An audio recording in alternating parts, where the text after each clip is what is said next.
Oh, it's Chris Avalon Unfiltered, bitch.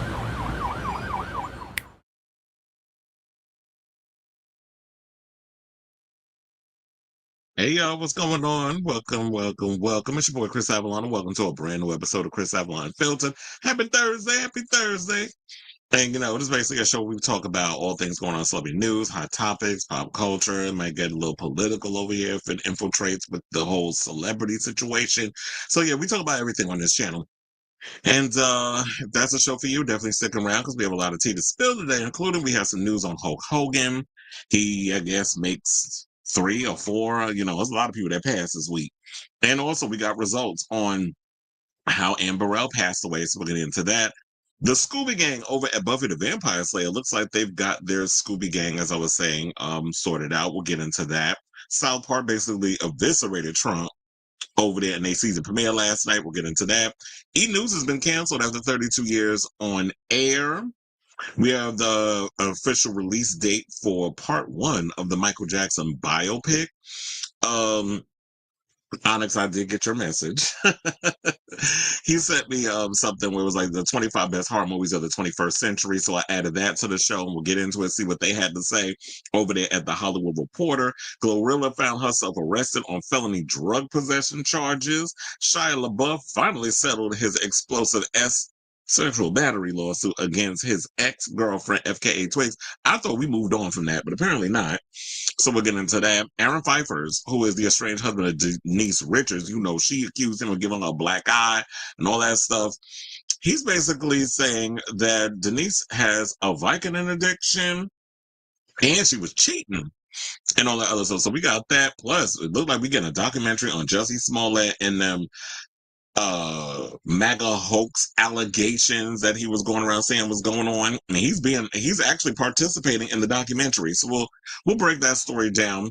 Andry Hernández Romero, you may not be familiar with that name, or maybe you are if you follow politics, but apparently he was the gay hairdresser who was sent to a prison in El Salvador. He's actually been released, and he's opening up about the horrific sexual and physical abuse that he suffered at the hands of being in that El Salvadorian prison.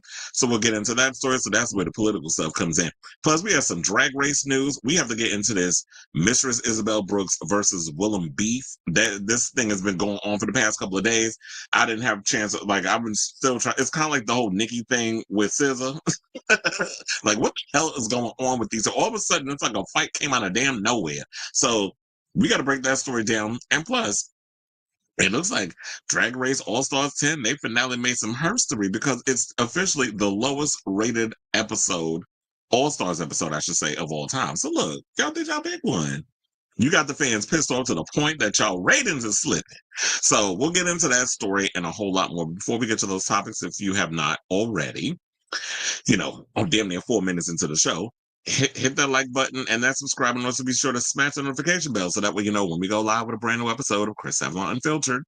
I'll be putting timestamps in at the end of the live stream so that way those who follow along could come in after the live, could just go over in the description, see which topics that tickle your fancy, click to those, hear whatever it is, or just sit and watch the whole show like everybody else do. I know I be entertaining y'all enough that y'all need to be skipping and fast forward through all my yapping. Love you anyway. All right, y'all. So now we hit my banner, and without further ado, oh wait, hold on now, because I'm seeing comments coming in, and I did not put the comments on. So now that that's on, we can get back to the show, and let's talk about Hogan, who.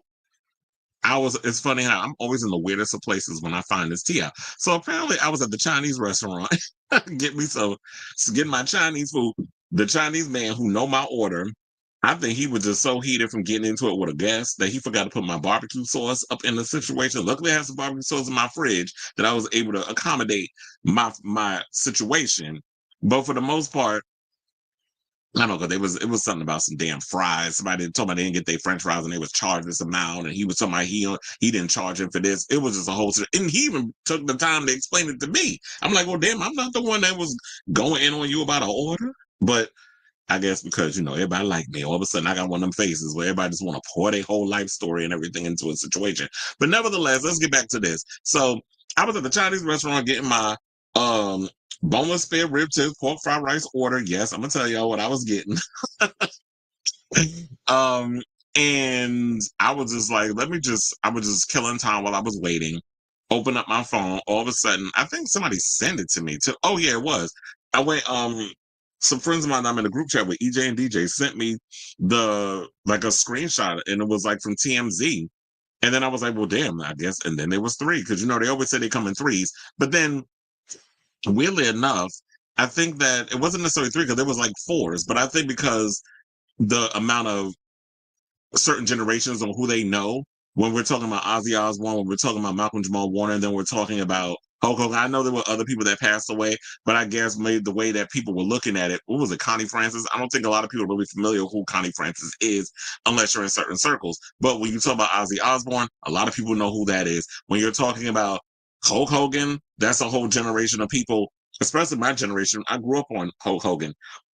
Excuse me, I wasn't a big watcher of wrestling because I was like, they're not watching that fake ish up at my house. Yes, that's how it was. I wasn't like a lot of these kids, especially like the people who I work with at the Garden. Oh my God, the minute we got some type of WWE situation coming into town and they're doing like the SmackDown or whatever at the Garden, you will be surprised like how excited a lot of my male coworkers get because they love wrestling.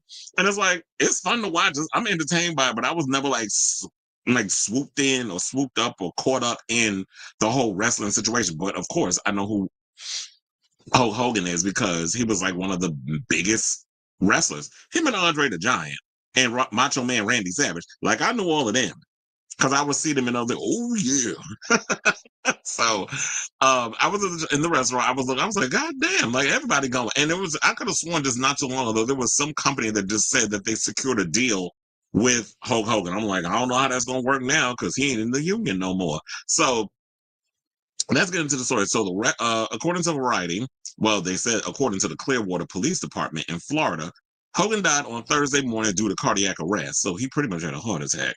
He was treated by a rescue crew before being taken to the hospital where he was pronounced dead. Hogan, born Terry Jean Bollea, grew up in Florida. It makes a whole lot of sense why he voted for Trump. Now, they said the WWE Hall of Fame wrestler known for walking out to his theme song, Real American. I'm gonna real American. I mean, that stupid song. And it was funny because when I worked the Trump rally in Madison Square Garden, he walked out to that stupid song too. But anyway, so he represented national patriotism within the wrestling world. He soared to fame in the 80s after winning against the Iron Sheik and cemented Hulkmania momentum in one of the most culturally impactful matches of his career. That fight made him the World Wrestling Federation's heavyweight winner. He later lost the championship title competing against Andre the Giant in 1988. Hogan stepped away from the WWF, now known as the WWE, in the 90s after a steroid controversy. I wouldn't be surprised he was still using them damn steroids, which probably caused a heart attack, allegedly. Then it said the 90s also saw the wrestler further his acting pursuits. He already played a part in 1982's Rocky III, and his Hollywood career continued with roles in 1990's Gremlins 2: The New Batch, 1991's Suburban Commando, 1993's Mr. Nanny, and 1996's Santa with Muscles. Yeah, so he pretty much walked so people like Dwayne Johnson and who's another Dave Bautista. I think, does Dave Bautista do wrestling or does he do like MMA?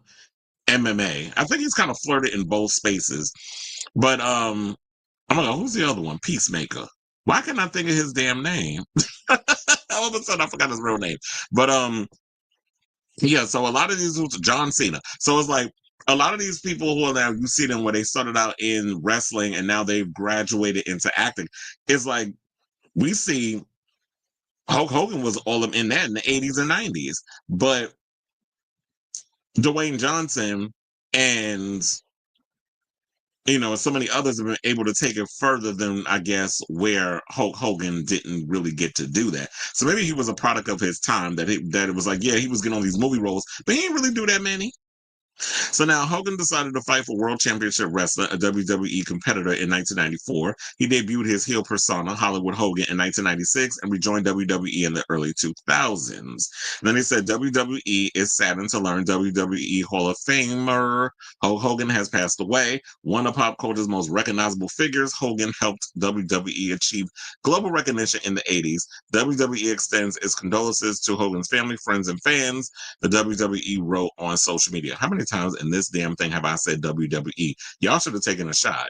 And if y'all did, you'll probably be shit-faced drunk already because of the amount of times that I had to say it. But anyway, let's get back into it. So now here's where the controversy started.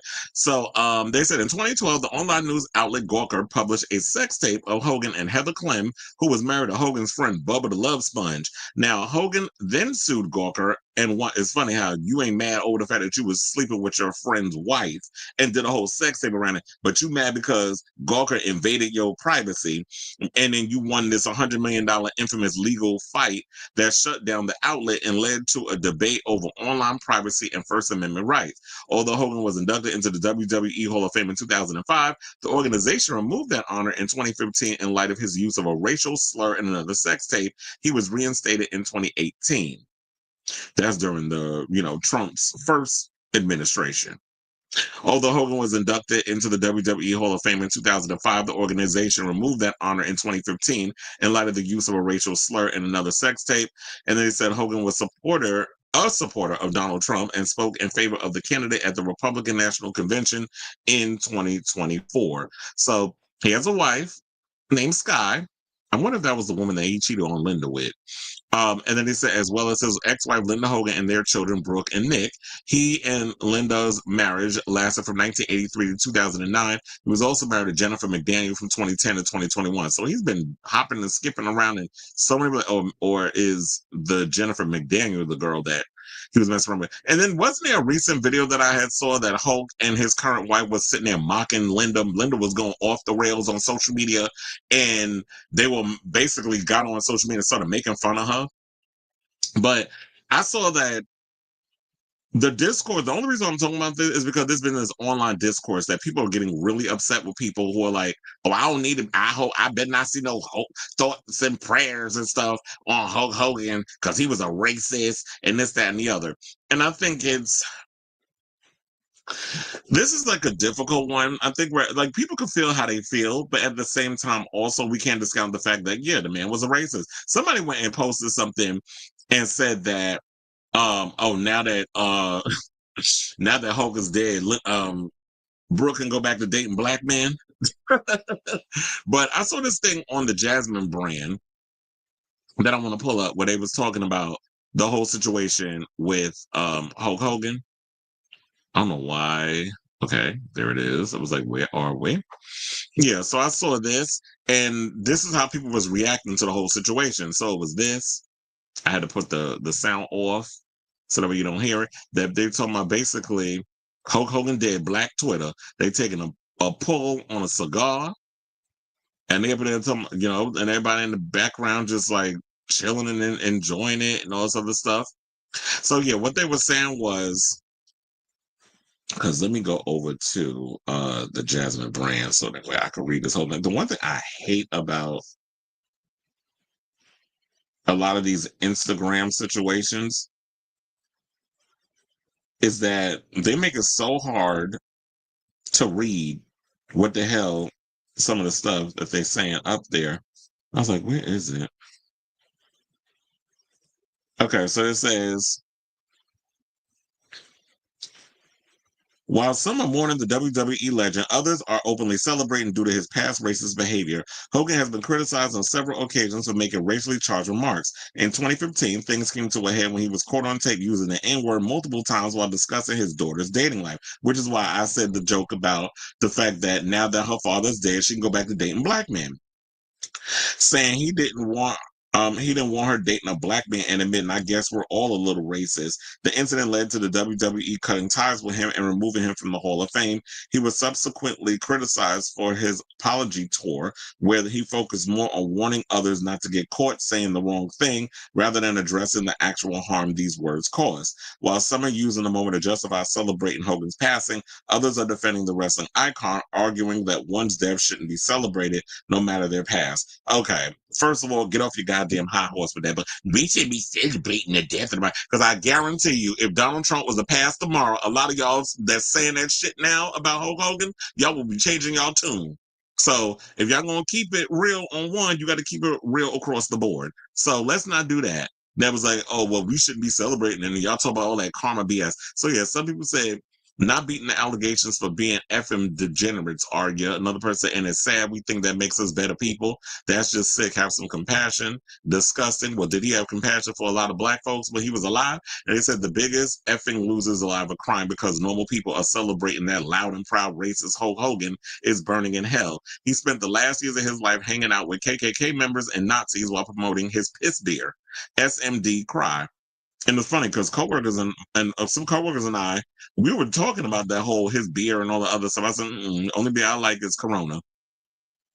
I don't like and a lot of that American beer because American beer is gross. And another person said, y'all talking about having some sympathy, but where was the sympathy when George Floyd died and all this other ish? And then another person, Hulk Hogan kicked the bucket too. Two racists in 1 week. Can we go for a third? Wait, who was the other racist? Y'all said two racists in 1 week. Ozzy Osbourne wasn't a racist. So I know y'all not talking about him. And then y'all can't be talking about Malcolm Jamal Warner. So who was the other racist? Y'all said two. Unless was there a political figure that passed that we don't know about? They want us to feel bad for openly racist died. F that N-word, rest in piss. First of all, how you call somebody that calls you how you call somebody who called you a ninja? Like y'all really need to broaden your vocabulary. Somebody said the way I don't even feel sad because he was a proud Trump supporter. Another person said you don't have to like him, man, but he's gone now. Let it be, and don't feed into some of these people looking for an excuse to show everyone how racist and proud of it they are. And there's no need to be ghoulish to celebrate death. Well, look, people, like I said, a lot of people should feel how they feel, and they have a right to feel how they feel. If they're probably mourning, I think I don't want to speak for people.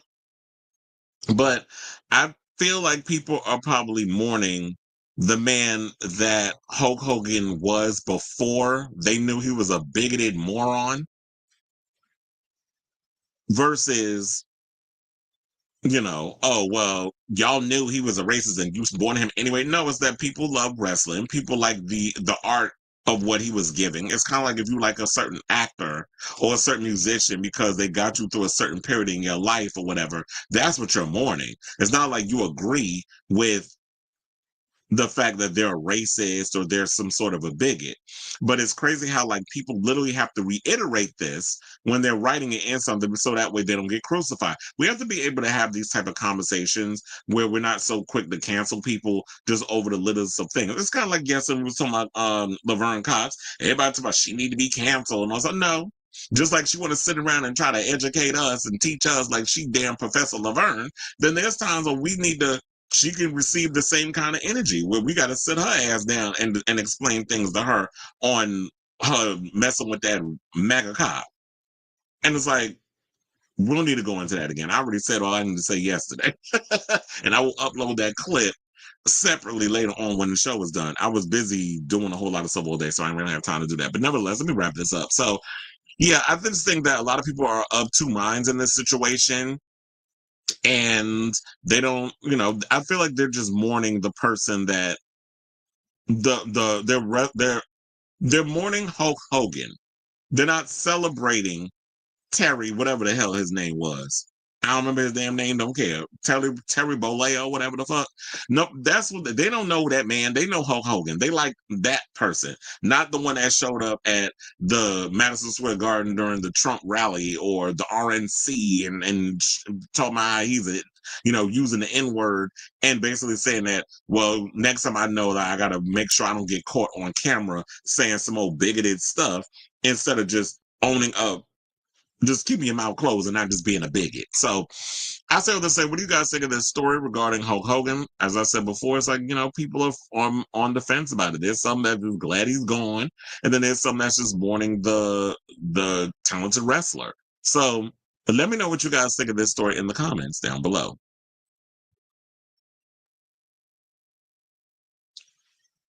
Okay. Yeah, I added it. And he said, well, the riggery was riggering. I guess you to my drag race. Cleveland's in the building. You said, what did they expect? Well, I was surprised to hear that Hulk Hogan, but it's hard to feel sad when he was such an extreme. You forgot the T at the end of that MAGA. It was that I saw a body cam video of his son Nick being pulled over by cops for a DUI. Hulk showed up and tried to talk to him. Yeah, try to get him out of it. So yeah, the son's been a hot mess out in the street. I think with drunk. Didn't he kill somebody in a drunk driving incident or something or another? Scott is a Scientologist. I wouldn't be surprised. Robert's in the building. Anumbria says YouTube censors won't let me post my thoughts. Oh, because it's probably gonna be something nasty. Said thing is his first wife is gonna try and cash in. Yeah, probably. You think the first wife, or because Linda, I think, is the second wife, right? How many times that man been married? I did mention a bunch of women that he was married to. Then after Linda, he got married to somebody else, and then after that woman, he divorced, and he was with the recent wife. I was like, wow, he passed, but then I also said F him for being a don't be coming up in here trying to hit on my friends. Where you been? Just jokes. But anyway, let's move on, y'all, and get into the rest of the show. Okay, so now we got some sad news regarding Burrell. So a couple of weeks ago, we talked about how she was found unresponsive on the floor in her bathroom, and they said that there were pills surrounding her and all this other stuff.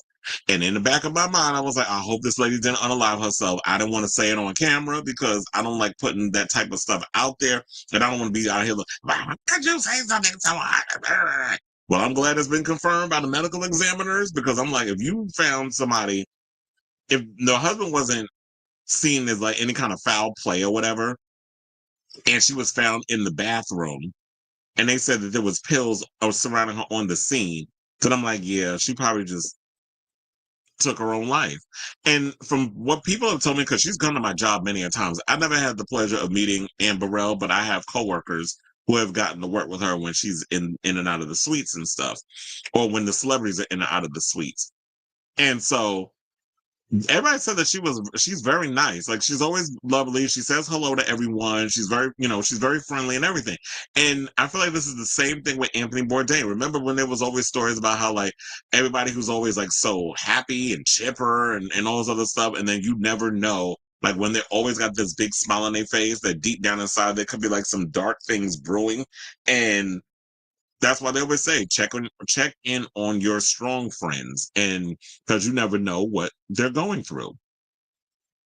So the chief medical examiner listed the cause of death as acute intoxication due to the combined effects of, let me see if I can say this word, diphenhydramine, ethanol, cetrizine, and amphetamine.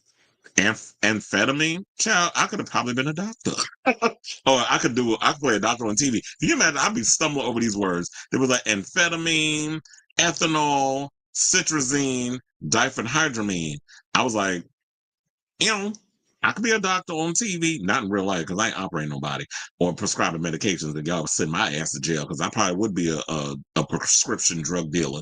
Now, Burrell, a former restaurant chef who hosted the Food Network's Secrets of a Restaurant Chef and co-host of Works Cooks in America, was discovered unconscious and unresponsive in her Brooklyn home on June 17th. Authorities pronounced her dead at the scene. She was 55. Now, beginning on the Food Network on Iron Chef, Burrell served as a sous chef to Mario Batali, one of the shows from the show's beginning in 2005. She competed on the next Iron Chef The next Iron Chef Super Chefs, why would y'all name y'all show that?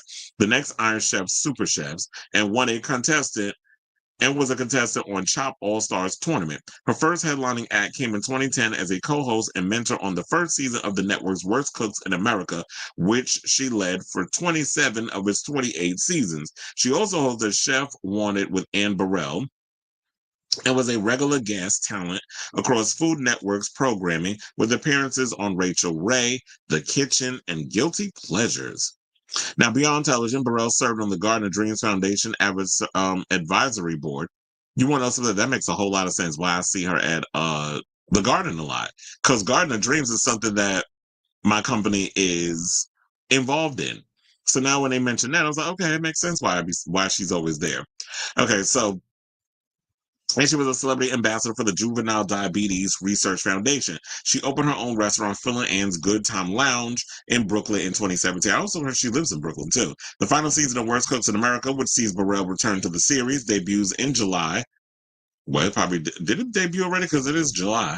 Debuts in July on Food Network. She co-hosted the episodes with Chef Gabe Bertaccini. Now, the question remains, now that Ann is no longer with us, are they going to continue Worst Cooks in America? I mean, I wouldn't think that there would be a show that they would get rid of, because we like Worst Cooks in America. Me, personally, I like Worst Cooks in America, the celebrity edition. I like when y'all bring the celebrities on it. When they had the recent one with Frankie Grande and Trinity the Tuck in New York. So I like when they had them on there. But Worst Cooks in America is actually a pretty funny show. And it'd be sad that, like, even because she's no longer there, that they would get rid of that they would cancel the show altogether. I mean, at the end of the day, no shade, the show must go on. Now they said, quote, Anne was a remarkable person and a culinary talent, teaching, competing, and always sharing the importance of food in her life and the joy that a delicious meal can bring. Our thoughts are with Anne's family, friends, and fans during this time of tremendous loss. This is what the Food Network said in a statement after her death. And so, you know, it's sad to hear something like this happening. I liked Ann Burrell. I am a fan of, like, the cooking channel, but mostly the Food Network. So I am a big fan of the Food Network. So it's sad when you feel like somebody who you invite in your home. I think that always hits worse than, like, somebody you see in a movie or whatever the case is. When you watch TV and you see, like, these personalities that are on your screen, you feel more, they feel more like comfort food to you than, like, just some average movie star or whatever the case is, if those even exist anymore. So, like, when you hear somebody like Ann Burrell passing away, that's like, it's really sad. And my condolences go out to her family and friends and all this stuff as well. So I'll say all this to say, what do you guys think of this story? The latest on Ann Burrell is that she passed away she took her own life, apparently. And I wonder if her husband actually saw signs or was aware that she may have been depressed or any sort of, or anything like that. Like, that what I would have been just curious. Like, did he even know what was going on with her? Or was she someone that just hid a lot of that relatively well? So I definitely want to hear from y'all. Let me know what your thoughts are on this story in the comments down below.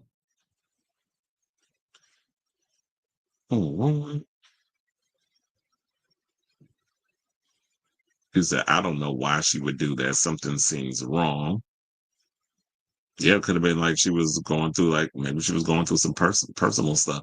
He said, but maybe behind the scenes she might have been depressed, but she always seemed so fun and friendly on TV. She did have her bitchy moments, but I love watching her on Worst Cooks. Yeah, maybe it could have been like, she was probably going through depression or whatever the case was. Maybe it wasn't diagnosed, or maybe it was diagnosed and she wasn't taking her medication. Who knows? But I don't know if any of all that extra stuff will come out. Like, were there signs? Was she going through some things in her life? Well,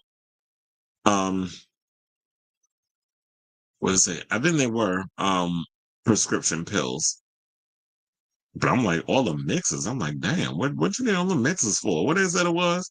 They said it was combined effects of diphenhydramine, ethanol, citrazine, and amphetamine. Why when I hear amphetamine, I keep thinking like, Special K. That's what I'll be thinking. I have to look further into that. Maybe there's somebody out there that could, that's way versed in that stuff that could fill us in on what's the tea. Okay.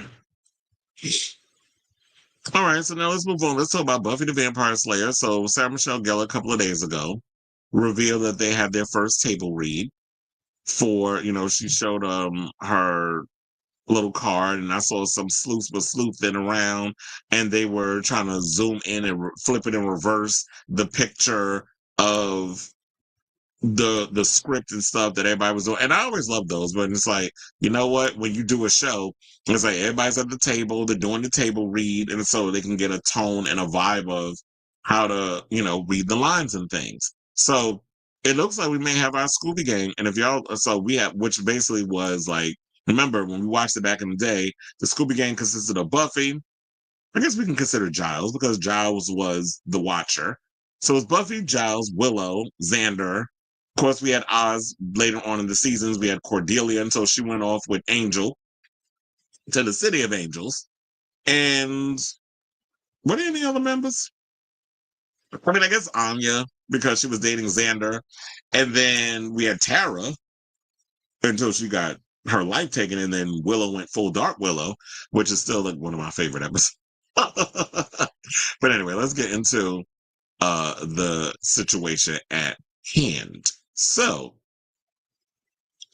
according to Variety, they basically said the pilot has added 5 series regulars to its cast alongside previously announced cast members Sarah Michelle Gellar and Ryan Kira Armstrong.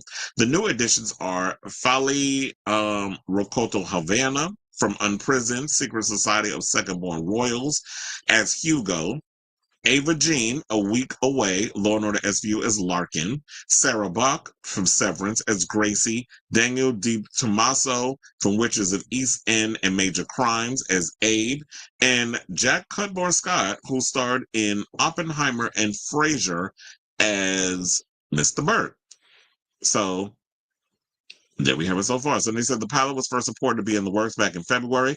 Exact plot details are being kept under wraps, but sources previously said the pilot will focus on a new Slayer, with Gellar appearing in a recurring role as Buffy. Now, Rokoto Havana is rep by Media Artists Group. Do we even care like who all their reps are? Because nobody knows who they are. And they said Nora Zuckerman and Lila Zuckerman are attached to write, showrun, and executive produce the pilot. Chloe Zhao, who y'all know directed Eternals, I think she also wrote Eternals as well, is attached to direct and executive produce under her Book of Shadows, not Book of Shadows production banner. Now, this is how you know that somebody is a fan of like Buffy and like the whole CW brigade, because remember, Book of Shadows was from, well, there's always been a Book of Shadows floating around, but most people know Book of Shadows from Charmed, which I still have a soft spot for that damn show. I love me some Charmed. I was gonna say, can you imagine if they rebooted that? And then I forgot they did, and it wasn't good. I think it lasted like 3 seasons, but that's why, because the CW doesn't know how to cancel any of the shows they come up with. But so far, this sounds like a pretty good thing. Now, hold on, because I want to show you the actual picture of Sarah showing off the official table read. So, yeah, she posted this on her Instagram 2 days ago and said baby steps. And basically, it's going by Sarah Michelle Gellar Prinz. You don't want to do Sarah Michelle Gellar hyphen Prinz, where it shows like Buffy Summers. So I'm definitely curious to see like where everybody is left off. Like, okay, is Willow coming back? I mean, I don't know if they'll bring back Angel, because how would they explain that? Okay, a vampire who doesn't age, why does he look a little older? So I don't think we'll be seeing him. It'll be interesting to see if we get Spike back. And if we do, they're gonna have to explain how he's aged or whatever the case is. I mean, unless y'all gonna plan on doing him like you did Sarah Michelle Gellar in her cameo sequence, and I Know What You Did Last Summer, where you made de-age her a little bit, which some people complain about, but I'm like, it's a dream sequence. Shut up. So I'm definitely curious to see like what this new Scooby Gang is gonna bring, what Ryan Kira Armstrong is gonna bring as the new Slayer, because I do feel like it's, on one hand, we really need somebody that knows how to do a legacy series in a way that you bring a lot of us nostalgic fans over to check this out because we get to see Buffy back on the show in some capacity in a recurring role, and then see what these new generation of Slayers or Slayer is up to with her friends, and really diving into that world, because I'm definitely curious to play in this world and see what it brings. So, but also, if you're going to bring the legacy characters in, I need y'all to do better than the way y'all treated the legacy characters in Scream 5 and 6, and most recently, Jennifer Love Hewitt, and I Know What You Did Last Summer, the one that just came out. Because Freddie Prinze Jr., yeah, he had a bit more to do. His scene, all the scenes he was in was good. I kind of wanted more between him and especially with Jennifer Love Hewitt, but I just want a show that pays homage and respect to the original series, but also takes the series further into the next generation and pass the torch to them without being disrespectful about it. So I should have seen if there was anything else on that oh yeah, I guess this is the picture that everybody was talking about, that they were zooming in on the script and trying to read who was saying what and all that other mess. I was like, y'all so damn nosy. But anyway, I'll say this to say, what do you guys think of this story? This is the latest that we have. Like, we have an official group of new cast members on, about, the upcoming Slayer and her friends and all this other stuff. I would be curious I really want to know what this new thing is about, but I guess they're keeping it secret until the pilot is shot and it's in the can and everything's all done, and we'll get it when we get it. Who knows when we'll get it? We'll probably get it in, because if this is the table read and all this other stuff, we probably won't get the official episodes until 2026. I would say spring. So let me know what you guys think of this story in the comments down below. You said, I just saw it today. They're doing a King of the Hill reboot on Hulu. Bobby is an adult now, and I wonder what they're going to say about Luann. That's a good question. The new Buffy is going to be airing on Hulu, but Hulu, you know what? I'm trusting in them in regards of the type of stuff that what they're doing, because we have a new Alien series, Alien Earth, and the trailers for that looks really good. I'm like, damn, I wonder how much money they spent on that series. And that comes out next month on Hulu. So I'm looking forward to seeing that series because it really looks interesting. And I like, and I think, they're doing something where it's like you take the essence of someone and put them in a synthetic, which I would like. If we actually have the ability to do that, that would be so cool. Because if I had the money, I would definitely take my essence and put it in a new being, so that way I could live forever on Earth. Yeah, I would think that if you're talking about they're doing a King of the Hill reboot on Hulu, then that's where it's going to be. Hulu's been reviving a lot of shows and doing a good job on it. But yeah, Buffy the Vampire Slayer, they said it's going to be on Hulu. I don't think it's going to be on a regular network because they're canceling everything left and right on these networks. So I would rather put it on a streaming service because that's what people watch. Most people watch things anyway. All right, y'all. So now, speaking of animation, let's get into South Park, because South Park went in and let have on Donald Trump, and it had me cackling.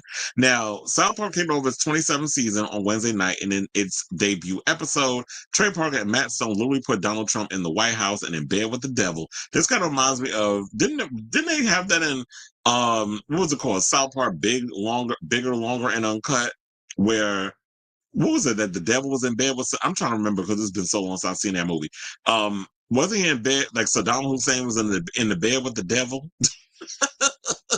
They went on him. I have not watched the episode because, like I said, I don't have network television, but I know Paramount Plus has it. Paramount Plus usually, like every other streaming service, you have to watch it on the channel first, and then the next day you get it. So I'm thinking by now the episode is up. So I'll have to check out the episode when I'm done with this. But I have seen a lot of the clips floating around on social media with Donald Trump talking about that he was going to sue because some guy made a portrait of him in the White House and he had a small dick. When I see that clip, that shit was too damn funny. But anyway, so it said, hours after the South Park co-creators Trey Parker and Matt Stone signed a new 5-year overall deal with Paramount Global, The long-running animated series took aim at the network's dealings with Donald Trump.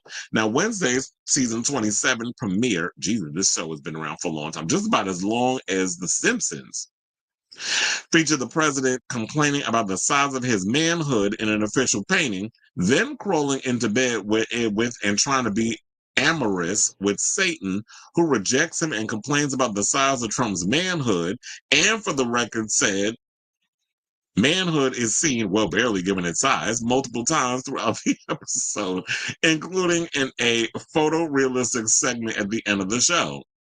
There are also multiple paintings scattered throughout the fictional White House that poke fun at Trump's military bravado. Another image seems to involve Trump and a sheep engaged in an activity not meant for polite company. Now, rather than depicting Trump in the South Park style, Parker and Stone used actual photos of the president's face in the animation, lest there be any confusion about whom they were referencing. Now, fans on social media speculate it's only a matter of time before Trump sues the show as well. It said, I give it 15 minutes before Trump is demanding the cancellation of South Park. LMFAO wrote one viewer on Twitter. Now, in the episode titled Sermon on the Mount, the residents of South Park come together when the kid's school principal literally brings Jesus into the classroom. The town's parents riot, prompting a $5 billion lawsuit from Trump. Well, you know, he loves his M's and B's when it comes to talking about the size of stuff. I tell you, a size queen.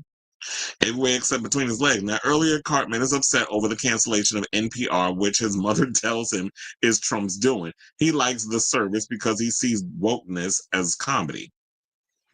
The government can't cancel the show. I mean, what show are they going to cancel next, says Cartman? Or he says, the government can't cancel the show. I mean, what show are they going to cancel next? You know how he be talking.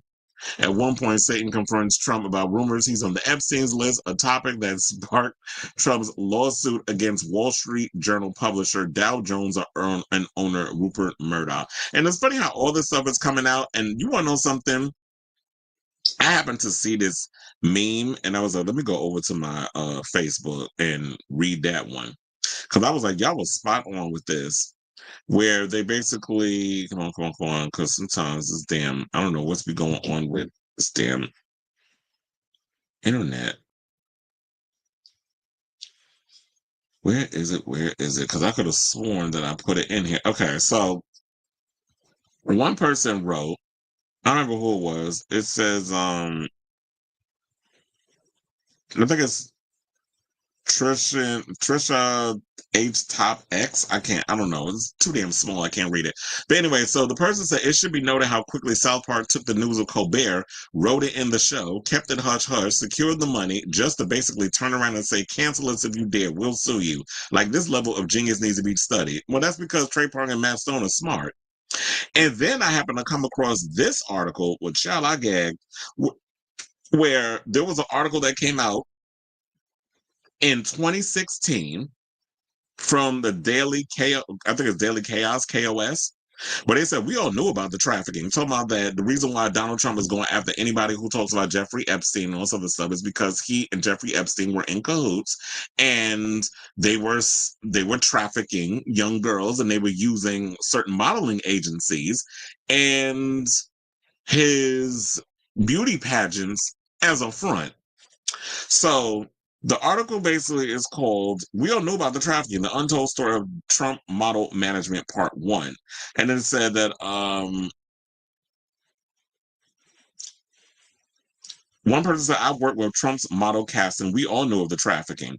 And then asked to explain further, he stated the following, saying, for wealthy businessmen buying and selling fake contracts, unfortunately, many model agencies have the same business model. Then they went on to say they ship in models, Eastern Euros, who have absolutely no chance of working in NYC. It becomes a debt slavery for fresh meat.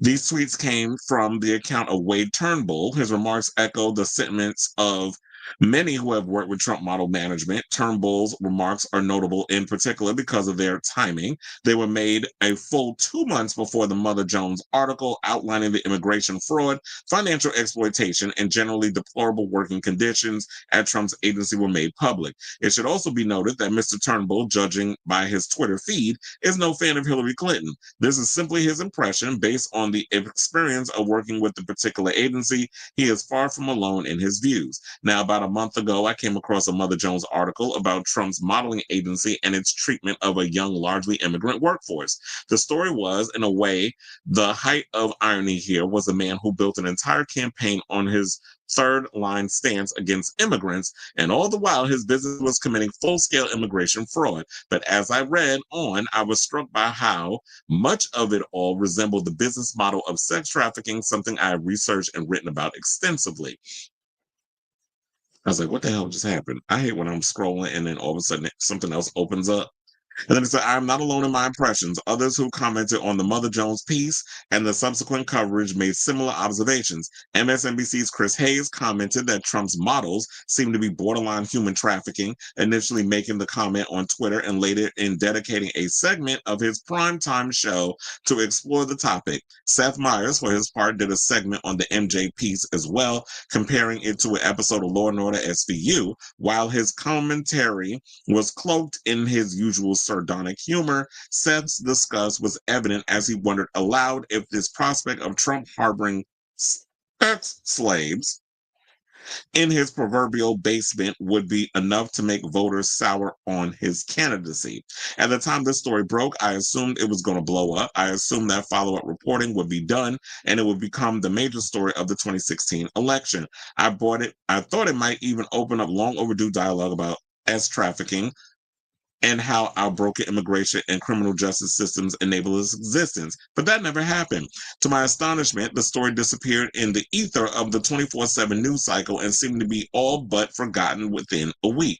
If that, Barbara Boxer initiated a Senate inquiry, which I have been told is now underway. MJ did a short follow-up, noting that Trump model's only response was to point out that the story was from many, many years ago. It actually wasn't. Melania Trump sued a relatively unknown Canadian blogger and the Daily Mail over a related story, but which I don't understand how they talk about suing Daily Mail. Daily Mail love on woke and every other chance they get with their stupid headlines and cucking for Trump. So I thought the Daily Mail liked the Trumps and all of them over there. And then there was a woman, I remember hearing this story about that Ivana was in the car and was, I guess, she was good friends with Ghislaine Maxwell, which I didn't even know that. Ivana Trump, who was dead and buried on Mar-a-Lago's property, was friends with Ghislaine Maxwell. Ghislaine, I guess, stopped in the middle of the street, saw some girl in a little schoolgirl, like the Britney Spears schoolgirl outfit or whatever, went up to her, asked her for her information, I guess, because she wanted to make her a model, which was basically the front for the trafficking. Allegedly. Let me say it's alleged, but apparently this is all the stuff that is allegedly in that Epstein's list. And then the fact that Trump flipped out when somebody even brought up recently, and I think this was yesterday when this came out, that Jeffrey Epstein attended his wedding to Marla Maples. So when he's running around here saying, oh, I don't know them people. I mean, we weren't really friends. Like, you're a liar. Yes, you were. Y'all were thick as thieves. Y'all were like Thelma and Louise, except y'all should have both gotten it. Y'all should have gotten that, y'all know how that movie ended. So only them both was in that car. But anyway, so they said, so definitely check out that Deadly Chaos article. But the part that gagged me, and I had to write this down so that way people could look at it, and it seemed like nobody liked it or commented. But let me put up some stupid thing about Drag Race and a funny meme, and I get all the laughs and the likes and the buttons and stuff. But that's why I say stuff here. So what I put in the headline was the following article was written in 2016, and yet in our current climate regarding the Epstein case, he doesn't want it to get out that he and Epstein were trafficking young girls allegedly throughout Trump's pageants or through Trump's pageants. Not only that, but John Casablancas, who ran Elite Modeling Agency, and yes, his son Julian was the lead singer of the Strokes, in case y'all didn't know that. John Casablancas, who ran Elite Modeling Agency, has been dragged into the mess along with Jean-Luc Brunel, who were notorious for dating, R-wording, and trafficking young girls. Brunel ran Karen Models and later MC2, a front Epstein used to bring in girls. Now, Casablancas and Trump were also close friends. They co-hosted private dinners where models were made to walk across tables so Trump could stick his head under their skirts. So, and the craziest part, Trump even sent Ivanka to John Casablancas for modeling gigs at age 14. So This is the climate in which we're in. And when you see like people like Trey Parker and Matt Stone and South Park and so many others that criticize him and are bringing this stuff up, and even his own base is bringing up where the Epstein files. I just saw that finally, and I don't know if I believe it. Nick Fuentes is finally like, I'm tired of the BS with Trump. He's turned on him. Candace Owens just recently did a video that I watched that she's over Trump and his BS and questioning things about the Epstein. What does he have to hide? Like all of a sudden now y'all trying to turn over a new leaf and realizing that the man is full of shit. Like he's been saying so many lies upon lies upon lies upon lies. But I can't believe this is the actual Achilles heel that is really taking him out. Like this is the one thing that y'all are pissed off about out of all the things that this man has done. And then with the rolling back of the Project 2025 and the immigrants and what they're doing with Alligator Auschwitz, the fact that I'm hearing that they're actual casualties at this place already. They just built the damn thing in a week, and now we've already got dead bodies out there because of the horrible conditions. So the Epstein files is the thing that's going to take y'all. And I already told y'all the tea regarding that. He said, "Oh, I've never been on talking about the plane and never been on that, never went anywhere with." That's a damn lie because the first time he and Melania fucked was on that damn Epstein plane. That tea is out there too. All you got to do is the research. So I'm just sitting back with my popcorn. I'm enjoying the show, and I'm basically popping some popcorn later on so I can watch the South Park episode because you want to know something? I haven't watched South Park in years because I forgot about it. And I feel like they do kind of like I think maybe the reason why I always forget about South Park is because they'll come out, they'll put a couple of episodes out and they disappear for years. And it's like out of sight, out of mind. But with this episode and the clips that I've seen online, I'm definitely gonna check it out because I'm in the mood for a cackle. So I say all this to say, what do you guys think of this story in regards of the episode of South Park? Did you guys see it? It's funny, like he went after, Stephen Colbert using bribery and all this other stuff because Paramount needs that money for this merger, but I don't know if it's gonna go through now because this is what happens when you have these corporations that own so many properties. And it's like when you're trying to get things to go through, make it hard for yourself. So we have that.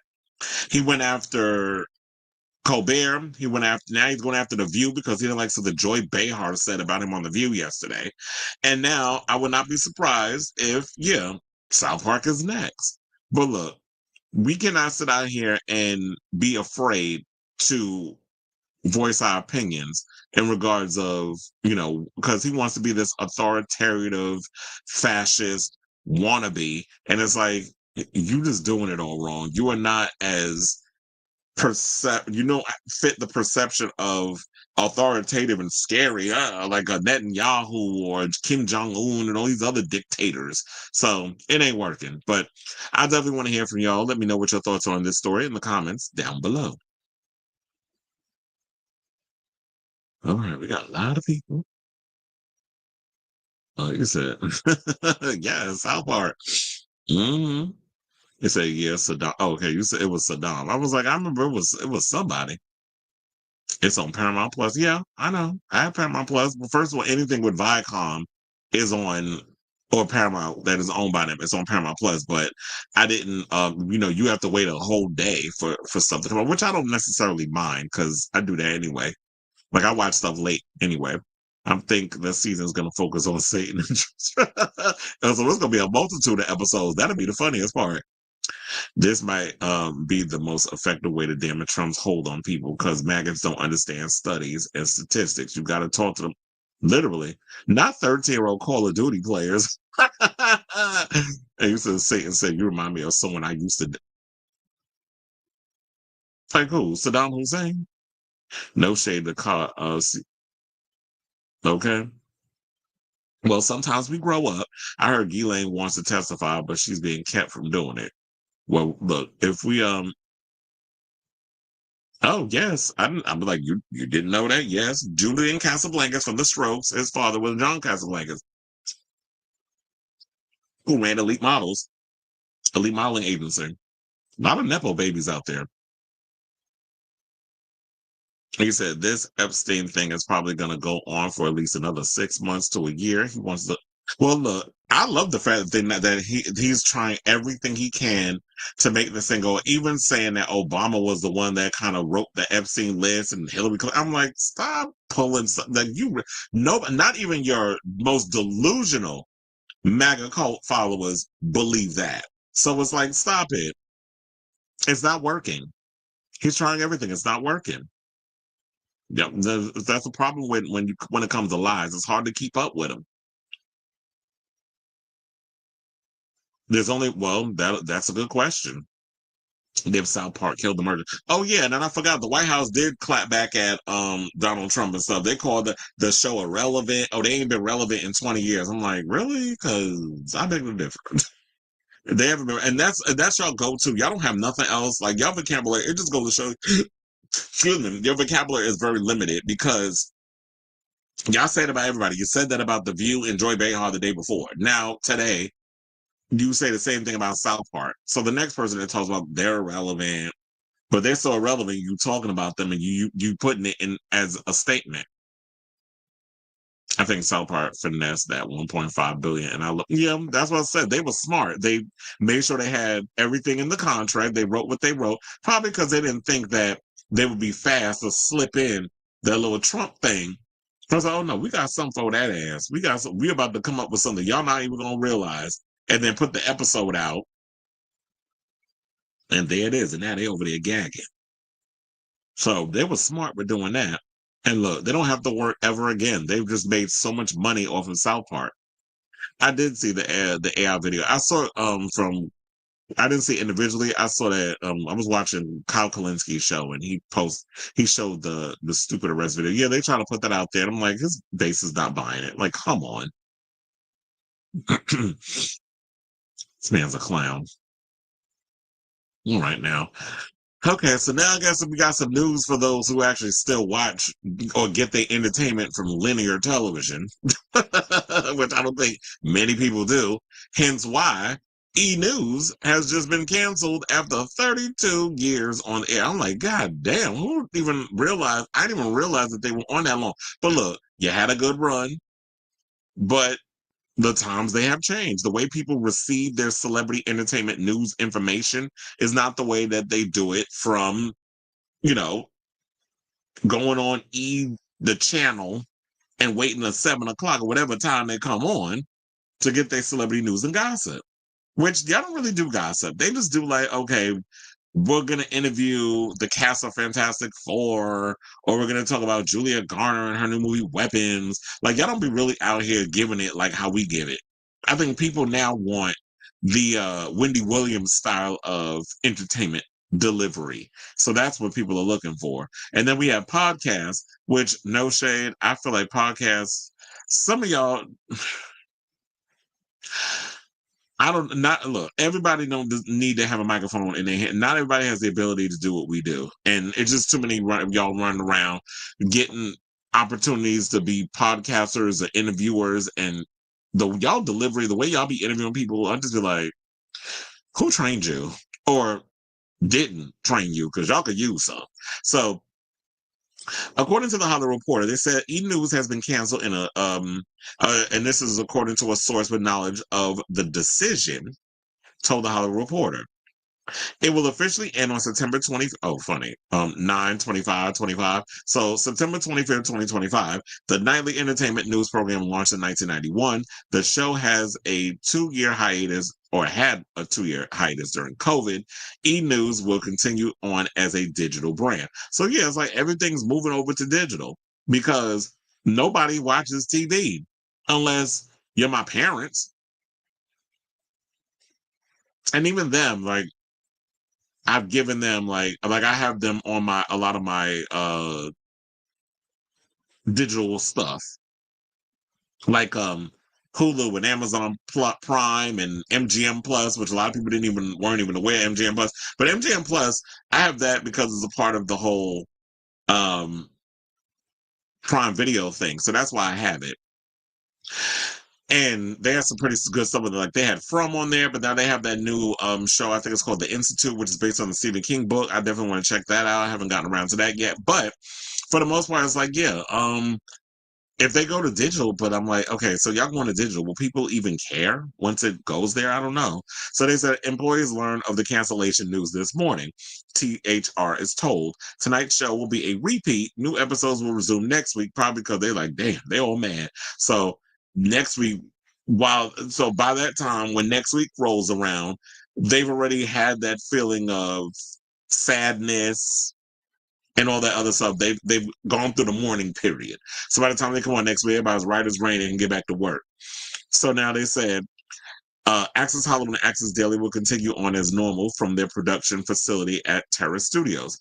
Are people still watching Access Hollywood? Like Access Hollywood, Access Daily, Extra, Entertainment Tonight, all those shows need to go. Like I don't know anybody that's still watching those shows, but unless, like I said, you're a person of a certain age, where you're like 60 and up, where people in that age bracket, boomers, still rely on linear television to get their entertainment or to get their TV fix.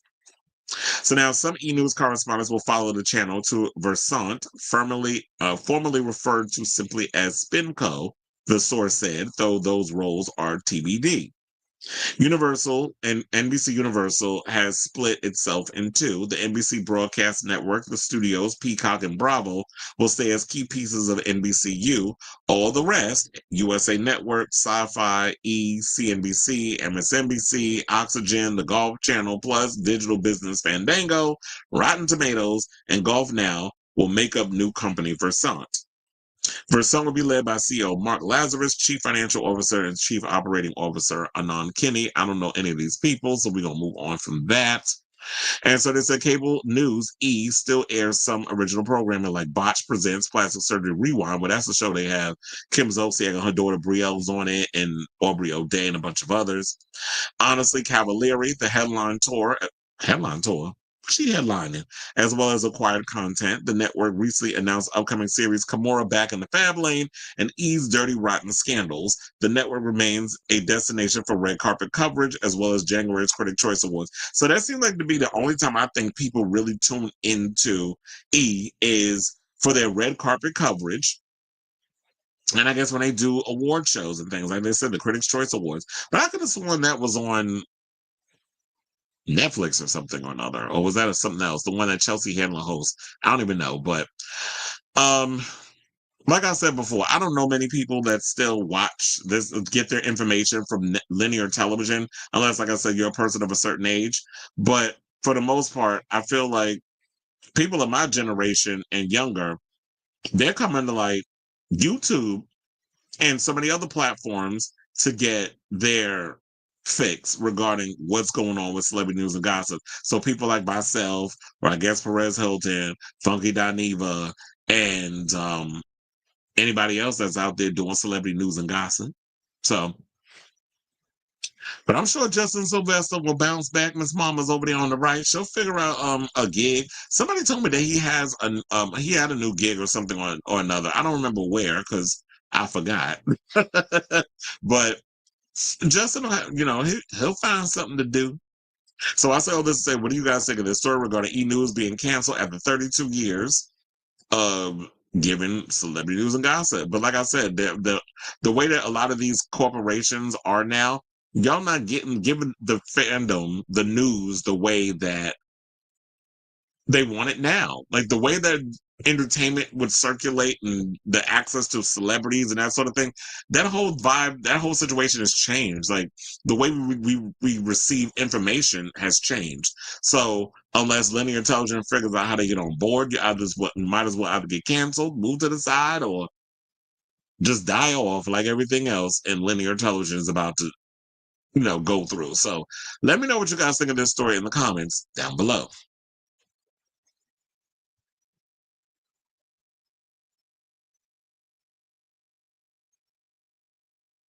Alex says everybody my age gets their entertainment from pop bass, pop crave, pop booty.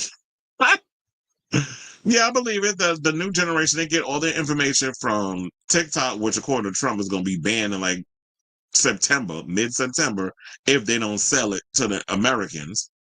And yeah, a lot of people get their information from like little things, those little tweets from Pop Base on Twitter, or they're going to Instagram where the Neighborhood Talk or Hollywood Unlocked and all those channels have their, putting up their little things that they post up. Or here's why with Kevin Hutto is more like about politics. So everybody's getting their information from social media. And if you're going to go in that space of giving people information from social media, it's, we have our due diligence. We have to do our due diligence and give it to y'all, present y'all with the facts and just give our opinion based off the facts at hand.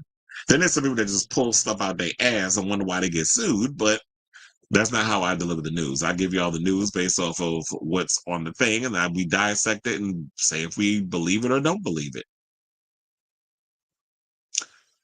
Robert says, I said Entertainment Tonight won't be canceled because that's such a baby boomer thing. Been on the air for 45 years. Yeah, I think that'll probably die off in another 20 years or something.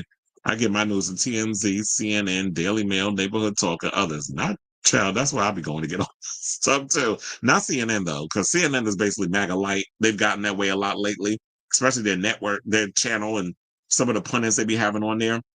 TMZ, I'll pop up over there every now and again, but a lot of times if I'm searching for information, I'm everywhere. Like I'm on Billboard, I'm on Complex, I'm on Hot New Hip Hop.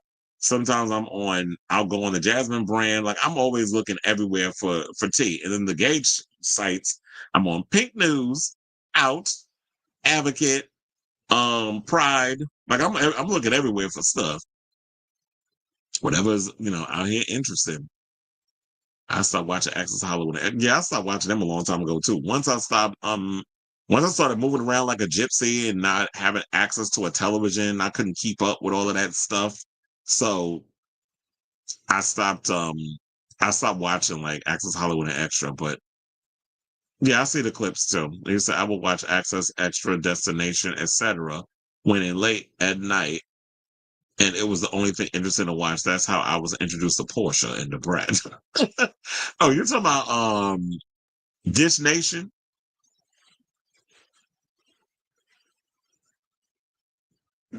Not that fat. Gary with the T. It's funny because when I read it, I said, why it look like Destination? But I think you meant Dish Nation. But it was like, yeah, Dish Nation. I remember Gary with the T was supposed to be on TGIF. And then I think what the hell's his name? The one that runs, does he run Destination? Or there was that morning show and stuff that he was doing. I forgot that. I think he had a falling out or something with Claudia Jordan and told Gary not to be working with her if he want to keep his job. So he chose his regular job over that. And you know what? No shade, but even though I like Gary at times, he made the right decision because that show was gone and he's still over there at Dish Nation. I just want media to be free, not pro subscription stuff. Yeah, it's annoying that everything is subscription, but I guess is that, you know what, a lot of people, they got to make their money. Hence why they're creating all these Substacks and all that other stuff. So, all right, y'all. So now let's get into this Michael Jackson biopic. So we finally got a release date. I thought it was coming out in 2027. I'm assuming that it became official that it's going to be in two parts, which I kind of sense that it would, especially after that third act. Allegedly, they had to scrap. But yeah, now it came out this morning that I was like, where is the Michael Jackson? Okay. So it came out this morning that basically Michael Jackson's biopic has an official release date and it's supposed to be coming out in April. On April 24th, to be exact, moving from its earlier October date. So it will be in standard theaters as well as IMAX worldwide. Lionsgate is releasing the film domestically, with Universal handling distribution in the rest of the world, except for Japan, which is handled by Kino Films. Antoine Fuqua directs, with John Logan as screenwriter and Jafar Jackson starring as his late uncle. Graham King, an Oscar winner for The Departed, produces. Now, Michael explores a global star's journey to become known to the world as the King of Pop, presenting an intimate look at the life and enduring legacy of one of the most influential, trailblazing artists the world's ever known. This is according to the synopsis. Now, Lionsgate CEO John Feldheimer, I think is how you say his name. Yeah, Feldheimer, said in May that the movie is likely to move to 2026, although it wrapped production in May of 2024. The project underwent reshoots and came in with a lengthy initial cut. Earlier, there had been discussion about releasing the film in two parts. The film was last reported to carry a $155 million budget. Child, that is way too much money y'all are over here spending on a damn Michael Jackson biopic. But if that's what y'all going to do, then it better be worth it. Like, I don't know. I can't really speak on the movie just yet because we haven't seen any footage. Like, we've seen the pictures, like this one here with Jafar Jackson as his uncle. So we get to see that, but I need to see like a trailer or something and be like, well, where did that $155 million budget go? And he's the same company that was allegedly bitching him over talking about Madonna asking for $100 million was too much, but you could spend $50 more on Michael? Okay. Well, Michael and Madonna were are still the most influential people in pop music today. You still have generations of people eating off their blueprint. So Michael also stars Coleman Domingo and Nia Long as family heads Joe and Catherine Jackson. Miles Teller plays John Branca, Jackson's attorney and advisor. Lorenz Tate plays Berry Gordy, who was the founder of Motown Records. And Laura Harrier as music exec Suzanne DePass. And Kat Graham, who we remember from Vampire Diaries, is playing Diana Ross. Now, other cast members include Jessica Sulla as LaToya Jackson, Michael's oldest sister, Liv Simone as Gladys Knight, Kevin Shinick as Dick Clark, Kaylin Durrell Jones as Jackson's former security turned trusted friend and confidant Bill Bray, and Kendrick Sampson as Quincy Jones, who first met Michael when he was just 12 years old. So it'll be interesting to see where they actually are planning on going in regards to this story. Like, is it basically going to focus on him coming up as part of the Jackson 5 and then becoming a solo star and then the allegations? So it'll be curious. I mean, I'm definitely curious to see like where they plan on taking this story when the movie officially comes out in 2026. But I'm kind of glad that they actually moved it up instead of having us wait a full year. So the rumor is, even if they didn't say it, there is still a rumor going around that it's going to be released in two parts because the movie is pretty long. So unless it's officially been confirmed by the major trades, I guess we'll take that at a grain of salt. And I'm thinking if the movies come out in April of next year, then I'm sure probably in the next couple of months, I would say like October, I would think, y'all can start dropping a teaser.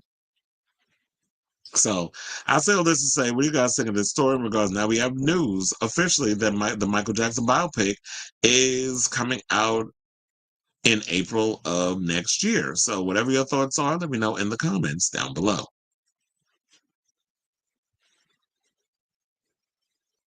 It's an oil topic, but Harry Styles is so. Oh yeah, I heard about that too. I forgot to. I saw that in passing, but I forgot to look at it. I'm like, let me find out Harry Styles out here selling sex toys. Well, look, Candy Burris could do it. Why not Harry, right? Okay, y'all. So now let's get into this topic. So, we're halfway through the year. There was this article that Onyx brought up earlier. It was some of the best horror movies of the 21st century ranked. This actually came out yesterday because courtesy of the Hollywood Reporter. So I thought it'd be interesting. We went through and seen what movies they were talking about. And not only that, but did I see any of them?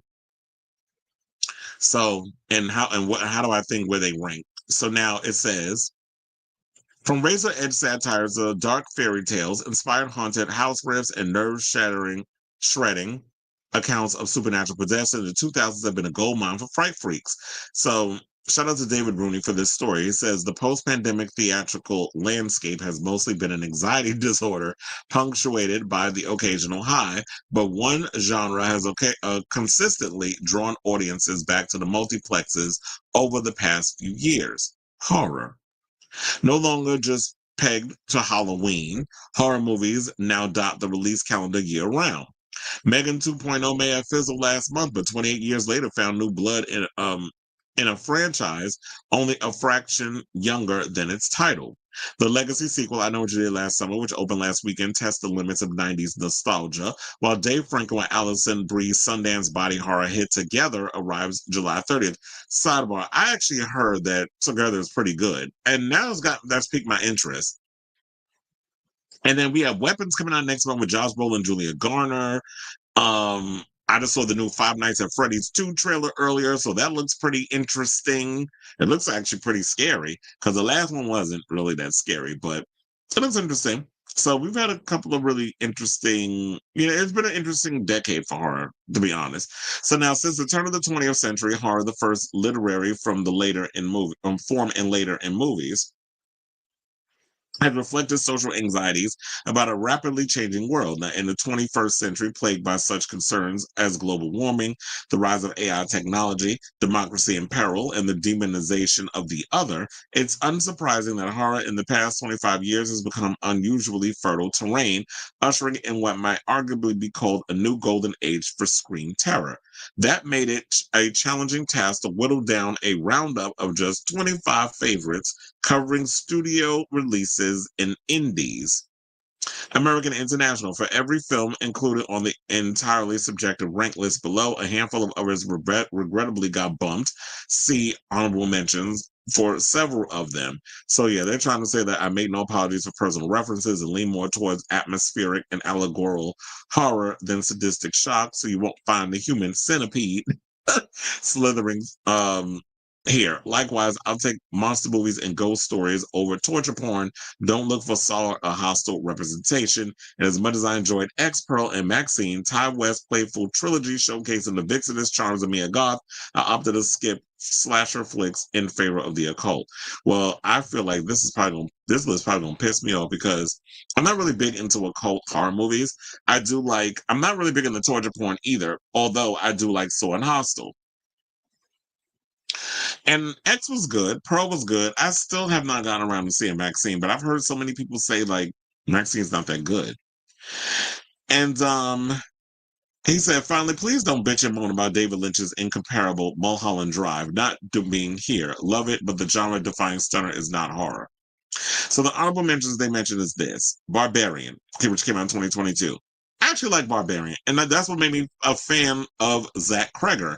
And with Zach Cregger about to release Weapons, which I'm hearing great things about, and then he just recently spoke because he's promoting Weapons. He spoke about his Resident Evil reboot that he is actually working on, and talking about that he didn't watch the movies, but he's someone who was literally obsessed with the video games. Is not going to be fully taking from the video games, but he has an idea where he's going to take things from the video games and make it their own thing. And I think that's a good idea. I don't feel like with Resident Evil that you have to literally copy every little thing and play fan service to the fans, because you have to also get people who aren't really familiar with the games to watch these movies. And the last one that they made, Welcome to Raccoon City, didn't that really play it up to as an homage to the games, and y'all still didn't go see that? So then it said The Devil's Backbone, which was actually a good one. I think that was the movie that Guillermo del Toro directed, if I'm not mistaken. That was a good one. The Eye. Now the Eye, which one are we talking about? Are we talking about the Japanese horror version of the Eye? Are we talking about the one with Jessica Alba? Because I would think y'all mean the old one from the J horror movie. Then they have The Girl Walks Home Alone at Night. I'm not familiar with that one. Good Night Mommy, that actually was a good one. I saw the original. I didn't watch the remake. But the original one, I saw that on, where did I see it? Amazon Prime Video. It's basically about this woman that comes home after she had a whole facelift, and her sons did not recognize her at all. And so they start playing these sadistic games, really trying to get under her skin and all kinds of other stuff. And there's a crazy twist in it. So if you really haven't seen that movie, definitely check out Goodnight Mommy. I think it's in Spanish. Then it said The Innocents. Not familiar with that one. It Comes at Night. I think I am familiar with that one. I think, is that the one? Trying to remember what it comes. See, when you don't have pictures or description, I can't remember if I've seen the movie or not. But it does sound familiar. Midsommar. I actually like that film. Nanny. Not familiar with that one. The Orphanage. Not familiar with that one. Prey. Not familiar with that one. Pulse 2005. Not familiar with that one. Raw 2017. She Dies Tomorrow. And Thelma. The rest of these honorable mentions I'm not familiar with. But now they said a movie called Number 25, Bones and All with Timothy Chalamet. I guess this is the one where he was eating people. And Luca Guadagnino directed this movie. So, and it's based on a novel by Camille DeAngelis, which is a love story bathed in the pools of blood spilled during the cannibal protagonist's feeding times. The Italian director also based the movie on unexpected sweetness, poetry, lust, sensuality, and emotional depth. Evincing simmering chemistry, Taylor Russell and Timothy Chalamet play the protein diet drifters on a cross-country road trip, feasting whenever they can. It kind of reminds me of Near Dark, which I heard some story that they were trying to make Near Dark a TV series. 24, they picked Talk to Me. Now, Talk to Me, I will say that was a crazy movie. I actually like that one. I haven't seen the new one, Bring Her Back, which everybody tells me that movie freaked them out. But yeah, I haven't seen Bring Her Back. There's another movie too that I just found out is coming on Shudder in 2 weeks, and I'm actually looking forward to it. Clown in the Cornfield. I haven't seen that yet, so I'm definitely going to check that out. But anyway, so in regards of Talk to Me, Australian twins Danny and Michael Philippou vaulted from viral YouTube videos to features with its Possession Spook Show, a violent cautionary tale warning us not to mess with the spirit world. A group of Adelaide teens who never met a frightening moment unsuitable for social media, sharing somehow get a hold of what's allegedly a severed forearm encased in ceramic. By clutching the hand and saying the 3 words of the title, they invite the dead to occupy their bodies, but there's a strict 90-second limit before the presence puts down roots. In a knockdown big screen debut, Sophie Wilde plays Mia, whose mother's apparent suicide makes her especially receptive to spiritual exploration, but a crisis explodes when Mia's surrogate little brother stays too long at the party. The talented Philippous handily sidestepped the sophomore jinx with this year's Bring Her Back. So everybody's saying like they have 2 movies so far on the roster that are considered hits. Now, number 23, they have A Quiet Place, which I've seen all the A Quiet Places, and yeah, they're pretty good. And it's funny how we have the picture here. We have A Quiet Place of John Krasinski in the middle with his finger up. Tell y'all shut the fuck up. That scene in the first one freaks me out still to this day, where the son had the little toy that made noise, and the father heard it, and he was literally running to get the kid to like put it down, save the kid from that monster coming to get them because they're attracted to the sound. He was almost at the kid. All of a sudden that monster came out of nowhere and took that child away. I was like, damn. And I love that they put that in the movie because it just goes to show, like, everybody tries to do this whole thing in horror where it's like kids are off limits. And I said, why? I feel like in many movies, especially if you watch European horror films, everybody gets got. Kids aren't safe. So I love the fact that they put that in the film. So now, as co-writer, director, and co-star alongside his wife Emily Blunt, John Krasinski revealed a flair for the first-rate genre filmmaking with its modestly budget alien invasion chiller that became a sizable worldwide hit. With solid support from Millicent Simmons and Noah Jupe, the suspenseful film tracks a family survival ordeal in a post-apocalyptic America overrun with spinally blind extraterrestrials whose acute sense of hearing allows them to pinpoint their doomed targets in seconds. Early on, Krasinski folds in shattering tragedy that many films might have saved for the climax. Instead, here it raises a pulse rate that seldom slows down. The sequel, A Quiet Place Part 2, and prequel, A Quiet Place Day 1, are not half bad either. So, I like A Quiet Place franchise. The only thing I'd be worried about sometimes is like, the concept usually is better than the execution. Hence is how I feel about The Purge. When I usually watch those films, I always feel like The Purge, the concept is always better than the overall execution. And Word on the Curb is they supposed to be coming out with another one. Now, there's a movie called Under the Shadow, which came out in 2016, which is a supernatural film that I never really heard of. And they say it's very much in the vein of like the Babadook or Poltergeist. So I'm not really familiar. And it's something to do with Middle Eastern spirit. So yeah, I'm not really familiar with that one. So we can move on. Number 21, The House, which came out or His House, which came out in 2020. Not familiar with that one either. But um it's at Ramallah Garai's Argento-style amulet, Peter Strickland's beleaguering weird barbarian sound studio, and Joe Cornish's Spielberg. Why y'all gotta be with the damn tongue twisters? Peter Strickland's beguilingly weird barbarian sound, Joe Cornish's Spielbergian sci-fi monster. Like, y'all just be always trying to act like y'all pull out the damn thesaurus and try to make yourself damn sound smart. Now, Wunmi Mosaku was in this movie, who you know was in Sinners. She played, I think she played one of the Smokestack Twins' wife. I think it was Smokes. Well, not Mary. Mary was the white girl. She was with Stack. But the lady that was doing the hoodoo stuff, so that's who Wunmi Masako is.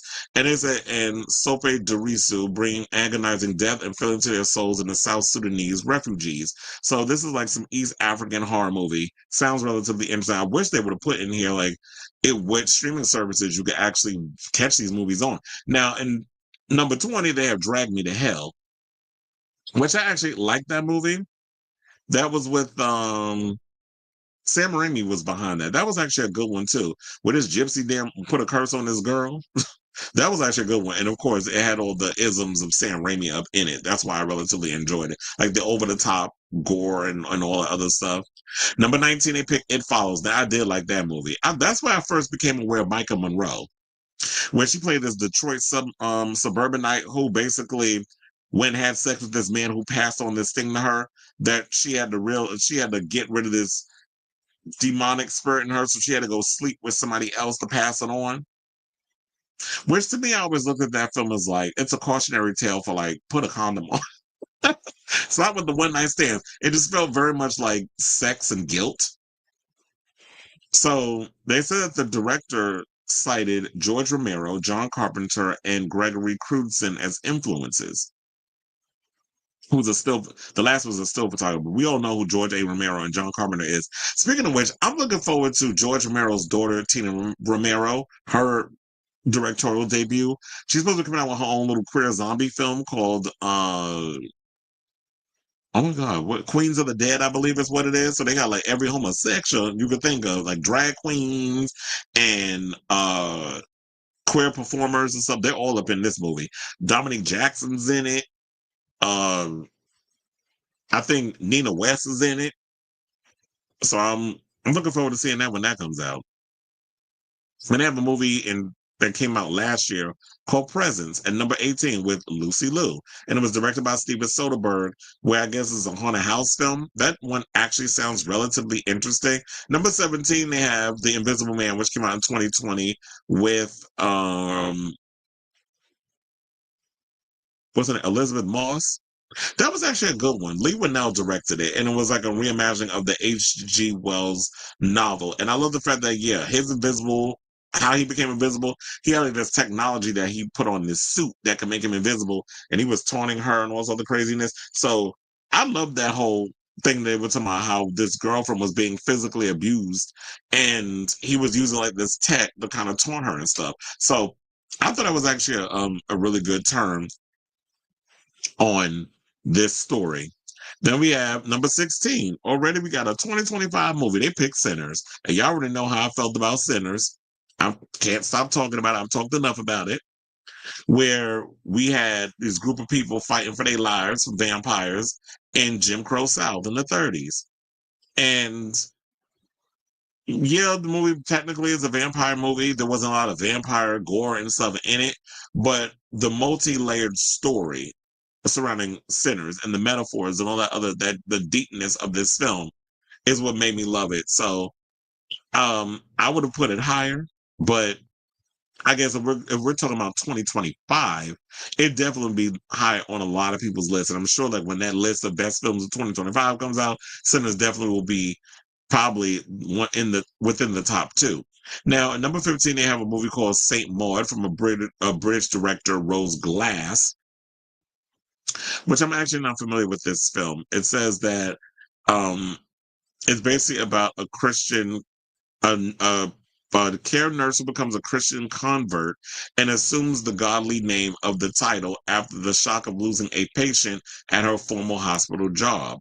Welsh actress Morfydd Clark plays the tightly wound Maud as a zealous self-appointed savior, obsessed with rescuing the darkened soul of her private patient Amanda, who is slowly succumbing to cancer. So, it's another movie I never heard of.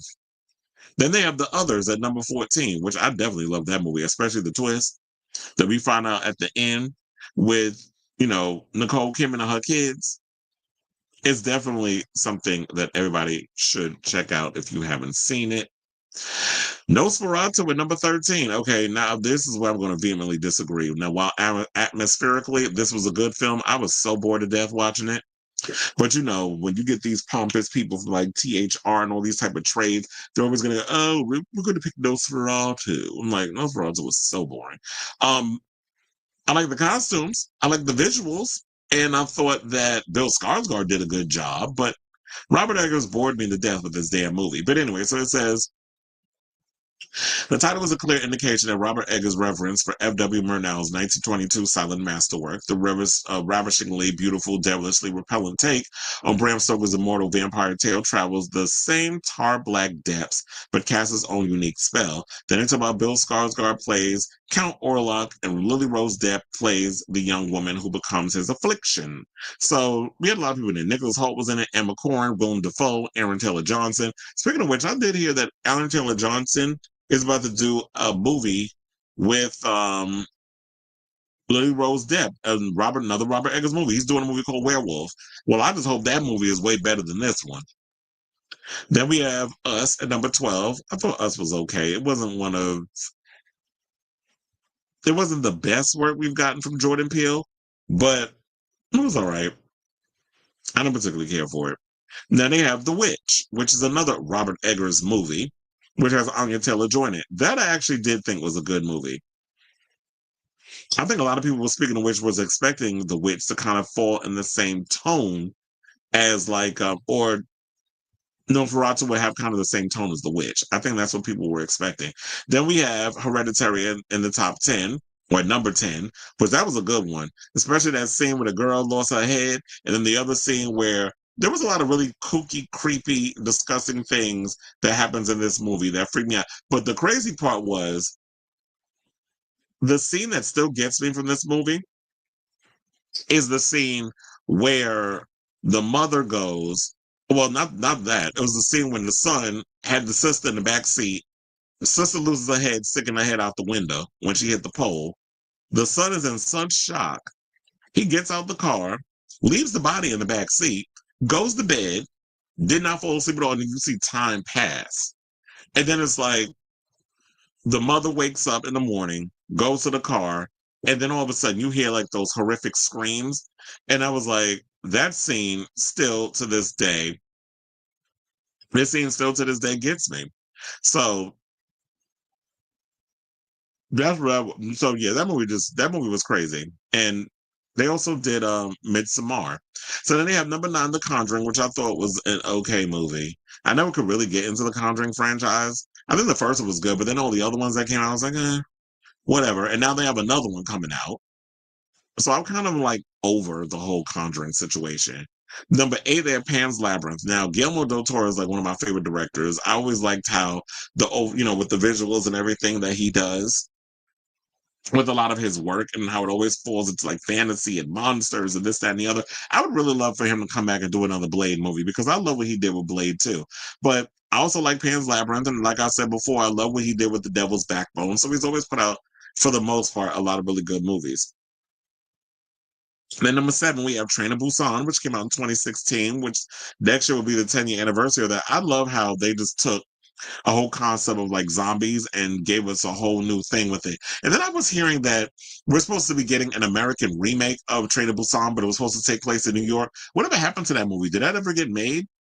Or did they just kind of like it wasn't silently killed? Like I need to do the Google schmoogle on that and find out if we're still getting that. Then they have number 6, 28 Days Later, which I absolutely love that movie. I revisited it not that long ago because I wanted to watch something. I wanted to catch up on some of the 28 franchise before I watched 28 years. So that's the only reason why I went and I revisited the movie. But yeah, that movie still holds up. I love the fact that it looks like something that could really happen and how simple it is and straight to the point. So I like that. Then we have at number 5, The Host, which is a Korean film from Bong Joon-ho, where there were some people who were dumping illegal toxic waste in the Han River near Seoul, South Korea. And then there was like some giant sea monster and that sort of thing. So a giant mutant tadpole. And that's like, yeah, when y'all start dumping things in the river, the big fear is like, this is what may emerge from it. And then number 4, we have The Babadook. Could never get in The Babadook. I'm like Jenna Ortega at the end. I fucking hate The Babadook. Of Scream. But yeah, The Babadook, I just couldn't get into it. That little boy used to irritate my entire spirit every time he came on every time he came on the screen or whatever. So I could never really get into that. That little boy was so damn annoying in that movie. But it was just, him dealing with his relationship with his mother who was undergoing depression. And, she had just lost her husband and that sort of thing. And he's acting out. And then it's like parents dealing with grief. And then you got this other creature and all this other stuff. Now, number 3, they did pick a movie that I absolutely love. And it's been remade so many damn times. Let the Right One In, which came out in 2008. Where they said the desaturated colors, the setting in Stockholm's snow-blanketed suburbs, and the bulky Scandinavian winter, where makes Tomas Alfredson's transfixing thriller look at first glance like dour Nordic art house drama, but this emotionally penetrating adaptation of these names, John Lundqvist's novel, which has since birthed an enjoyable U.S. remake, a stage version, and a Showtime series, and one of the most distinctive and delicately textured vampire movies in decades. So the movie is basically about a 12-year-old boy who finds companionship when a pale, mysterious girl who appears to be around his age moves in next door. He doesn't realize she's a vampire. And I think also what he doesn't realize is that she's grooming him to be her new companion. So that way, when they travel the world and all this other stuff, he goes out into the daylight, he finds her blood, and then he brings it back to her and that sort of thing. So, but then she goes and tries to protect him because he was always picked on, and he just felt like he wasn't in the, he didn't feel like he belonged where he belonged. So then we had number 2, Get Out. Now, this one I do agree with. Now, this is one of the better Jordan Peele movies that I absolutely love, where you have this black kid who's dating a white girl that comes down to the countryside, and these white privileged upper class people are basically putting themselves into these black bodies, and how it talks about black bodies being treated as commodities by the white privileged class. Hence why when you see a lot of sports and things, when you look at that, where black people are used as, gladiators or, boxers, the metaphor of gladiators, where you're a boxer, basketball, you run, you do all these other things. And then it's also about racial divides or divisions within, races, the loss of identity, hence the sunken place, and all of that stuff. So I think one of the things that resonates with me as a horror movie fan is those movies with messages are way more scarier. When you can take a message and give a metaphor for it, that makes it, when there's like a sense of it's multi-layered and deep, that always gets me way more. Hence like what with Get Out, with all those things that they were talking about.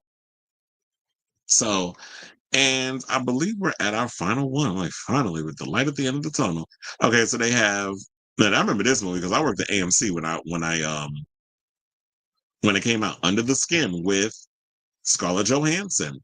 Now, with a slender output of just 4 features over 25 years, Brit director Jonathan Glazer has established himself as an exacting craftsman across different genres. It's no surprise that he would make the most original and enigmatic horror movie of the new century, and also the most polarizing with an experimental adaptation of the Michael Faber novel. Scarlett Johansson is in quiet command as an extraterrestrial female in Scotland, preying on lone men whom she lures into an inky abyss until the discovery of human empathy scrambles her instincts. The scene in which the alien seduces and then spares the life of a facially disfigured man, played by Adam Pearson, is as affecting as it is disturbing. Few films deliver more hypnotically on the promise of their title. So, I guess with that metaphor for that film was beauty's only skin deep, and she got to eat.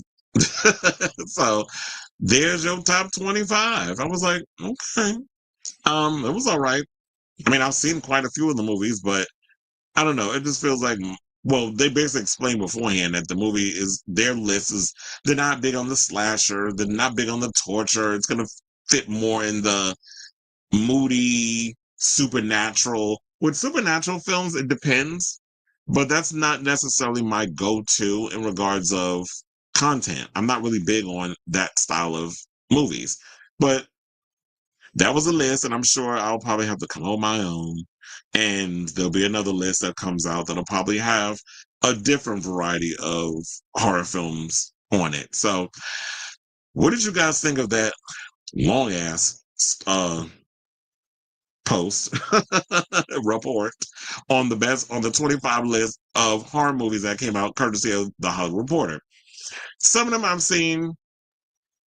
Those type of movies are not really up my alley. It depends on the type of, like, what the story is regarding certain films that gets me interested. But for the most part, like I said, my judge is more or less, I like the sci-fi stuff, sci-fi horror hybrid. I like a little, like, I'm not really into like supernatural with demons like The Exorcist, even though The Exorcist is like an iconic movie. But movies in that vein, I'm not really big on that. However, I do like the movie that would be up my alley that got to do with demons would be the '80s movie called Demons, where the people was in the movie theater and people started turning into demons. Like that girl touched that artifact that was in there, or that helmet, and cut herself on it, and then the demons come out the screen. And in the sequel, where they were in the high-rise building and they came out the television. So I like that type of stuff. If that demon possession in that way. I'm not really big on like, oh, somebody coming in having to exorcise a demon from a body. That kind of gets a little too more like, okay, it's church, it's Catholicism at its finest, it's boring and all that other stuff. So let me know what you guys think of this story in the comments down below. I was like, let me get out of that story before I keep rambling. Okay. I know what you did last summer is almost at 30 million. It perhaps made its budget and promo budget back. No, not perhaps. I'm sure it did, because the movie cost like what, 14 million, 16 million. So yeah, it already made its money back. I thought it was kind of silly that they would leave Saw and Hostel out. You can't deny the impact that they've had. Yeah, and it's like, you can't just be, well, it's not my taste. Like, that's what I don't like, those type of articles where it's like, if you're gonna do horror movies, you really need to discuss horror films. That's why I go to the Fangorias and the Shutters, because, or not, well, not Shutter, Fangoria, and what's the other one? Bloody Disgusting. Like, go into that whole vibe, because they'll sit and give you like the list. You can't be on the Hollywood Reporter doing a list on horror films and be like, well, that's not a genre I particularly care for, so therefore I'm not going to add it to the list of movies of the 21st century. Because some of them were in the list, I'm like, okay, now I feel like you're trying to be sort of like very snobby, pompous with your list. Because true horror movie fans are not listing a lot of those movies the way you listed those. I watch Krampus. It's funny how I be seeing Krampus in my thing to watch, and I've never seen that movie. Ooh, excuse me. Unlike Bones at all, Timothy's character also has a homosexual sex scene in it, and Trent Reznor and Atticus Ross did the score. They're always doing the music. I think 28 Days Later deserves to be higher on the list. Agreed. There was a lot of movies on that list. I was like, it should be higher. Number one, baby. I like the list, but 28 Days Later would be my personal number one pick. Also surprised Requiem for a Dream was, oh my God, I could not watch that movie. I saw it once and that was enough. And you want to talk about body horror? I was disgusted by that film. But then what people could, I don't think people would consider Requiem for a Dream to be a horror movie. I don't know. That's definitely something that's up for debate. Joyride was a good movie. Wait, what's Joyride? Are you talking about Joyride with what's her name? Lee Sobieski? Whatever happened to her? And what was it? Steve Zahn was in it, and old boy that died from the Fast and the Furious, Paul Walker. You talking about that movie? I did like that movie. First of all, well, not to be a perv, but my favorite scene was the scene where they had to walk naked in the diner. I was like, look at them cheeks. But yeah, that movie freaked me out. It kind of reminded me of The Hitcher, which is another favorite movie of mine. Not the remake, the original with C. Thomas Howell and Rutger Hauer. I love that freaking movie. Every year I would revisit that film and I just love watching that film. So do not agree with that being number one. Mm-hmm. Cleveland Legend said Nope, or we talking about the movie Nope. I didn't particularly care for Nope. I thought Nope was a disappointment. Did you ever see Doppelganger? Drew Barrymore did it, I think, right after Poison Ivy and Amy Fisher. No, I haven't seen Doppelganger. I watched it on Prime Video about a year ago, but that was in the 90s. I do watch a lot of old 90s and 80s movies. I'm looking forward to the new Tron movie. Me too. Um, One of my good friends is supposed to be going to see Nine Inch Nails next month. I'm supposed to be going too. I don't know how. I mean, I'm trying to see if I can go because that's something. They're actually doing this. Excuse me. The shows at the Barclays Center on my birthday, which is the 2nd of September and September 3rd. So, I definitely want to go see the Nine Inch Nails on tour. But yeah, I'm looking forward to seeing the new Tron movie. I saw the new trailer. The new trailer, it looks really good. So I'm definitely looking forward to seeing that film. And I already know the music is gonna be good because it's like, yeah, we had Daft Punk on the last one, and now I was like, it's perfect. Nine Inch Nails is doing it. And it's funny, I said, well, Nine Inch Nails doing it. That means it's Trent Reznor. I'm like, okay, and how many people you know that's like they're the sole person, but then they have the band. The band is interchangeable.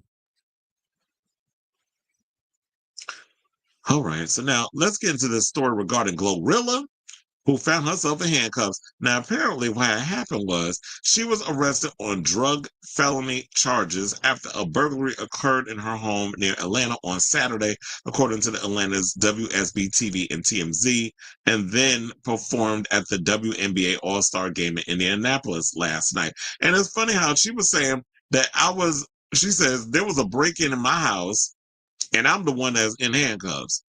So how y'all arrested me? Make it make sense. So the 25-year-old rapper voluntarily turned herself into the Forsyth County Jail on Tuesday, January 22nd, according to a statement provided by the Forsyth County Sheriff's Office. Her arrest comes after police responded to calls regarding a break-in at her home in the early hours of Sunday, July 20th. The call came in at 1:30 a.m. and was in response to a burglary in progress. Saying, quote, it was reported that 3 suspects had entered the home and were in the process of stealing items when an armed occupant fired at the intruder. Child, I found out she got people up in there, pow pow, and that people was like, y'all better stop breaking in people's houses. The police statement read, the suspects fled the scene and it does not appear that any of them were struck. No injuries were reported among the home's occupants. Now, GloRilla, whose real name is Gloria Hallelujah Woods. Ooh, child, the ghetto. Was not present at the time of the attempted break-in. Now, police were unable to locate the suspects. However, a thorough investigation was conducted due to the nature of the incident. Now, while on scene, deputies detected a strong odor consistent of illegal narcotics. As a result, the Lanier Regional Drug Task Force was contacted and responded to the residence. After obtaining a search warrant, a significant amount of marijuana was located in GloRilla's master bedroom closet. The musician was charged with felony possession of marijuana and possession of Schedule one controlled substance. After turning herself into custody, she was released on $22,260 bond. Oh, they knew that because of, I guess, her celebrity. Is that why y'all charge her that much? Or is it because of the overall severity of the charges? Because it's like, they said a significant amount of weed was located in her master bedroom closet. Meaning what? Did you have people where you like selling the drugs um and the money is being used to kind of fund your music career? Because we know a lot of artists, not just rappers, but a lot of artists tend to use. They were like, "Oh, I was selling drugs and all this other stuff," and they use the money to basically fund their career endeavors. Or, if you're in entertainment or whatever the case, if you want to put together an album and spend the money, that's what you're using the money on.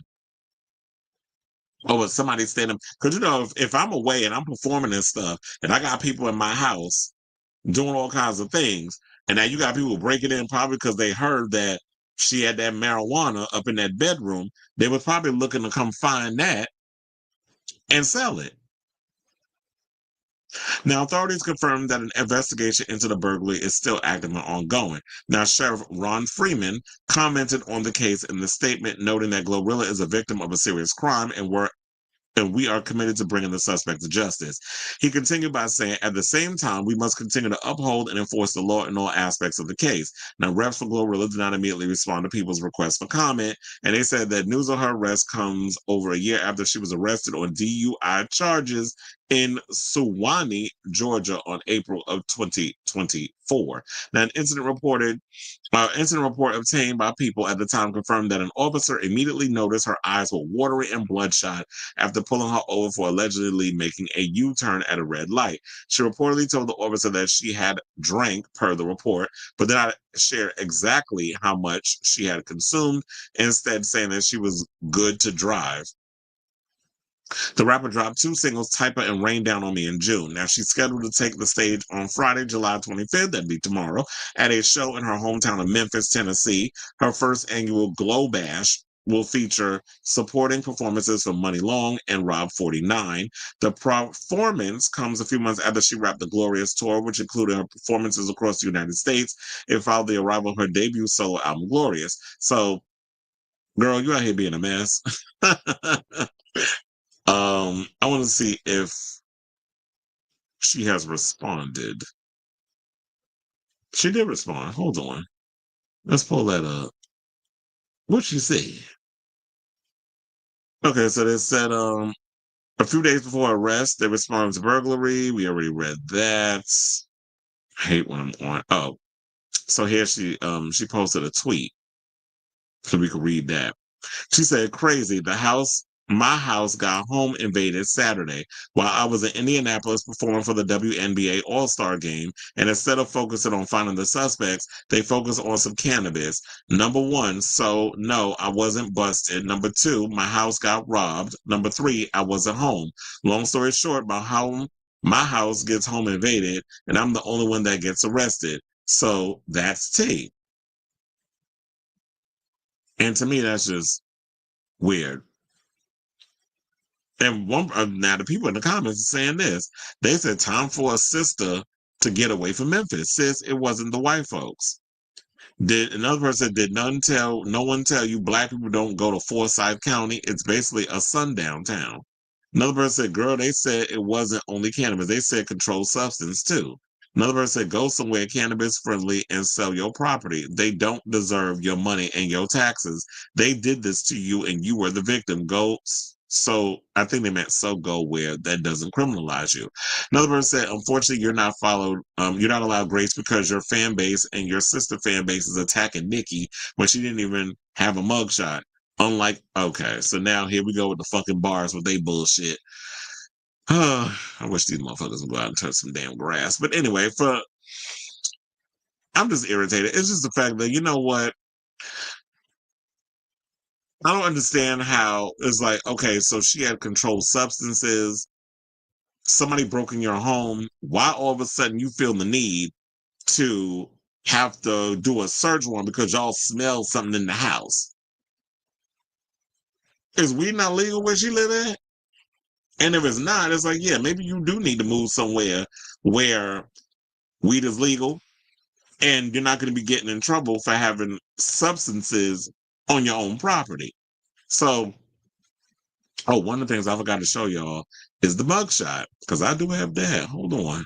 Before we wrap up this show. So yeah, TMZ be on it, Chad. So yeah, there's her mugshot. At least the hair's laid. She look good. Why she look kind of remind me of Angel Reese in this picture. That's what she giving me here. But GloRilla, get it together, because your career's on the up and up and you don't want to be messing it up with, getting caught up in self-medicating what you was drinking out here in these streets and then getting pulled over because you did a U-turn when you wasn't supposed to do one, but you was under influence. And then now you in this situation where you had to turn yourself in over something that you had nothing to do with, because they up in there smelling things in your house when they supposed to be dealing with the fact of, okay, so did you catch the people that broke into my house trying to steal my my things? No, they didn't. But you focusing on this other mess, probably because I'm a celebrity and you can get me to pay $20-some thousand on bond so I can be released. Anyway, so that's the latest on this whole GloRilla story. I'll definitely keep you guys abreast of the story as it develops. But in the meantime, I definitely want to hear from you. What do you think of this latest story? Whatever your thoughts are, let me know in the comments down below.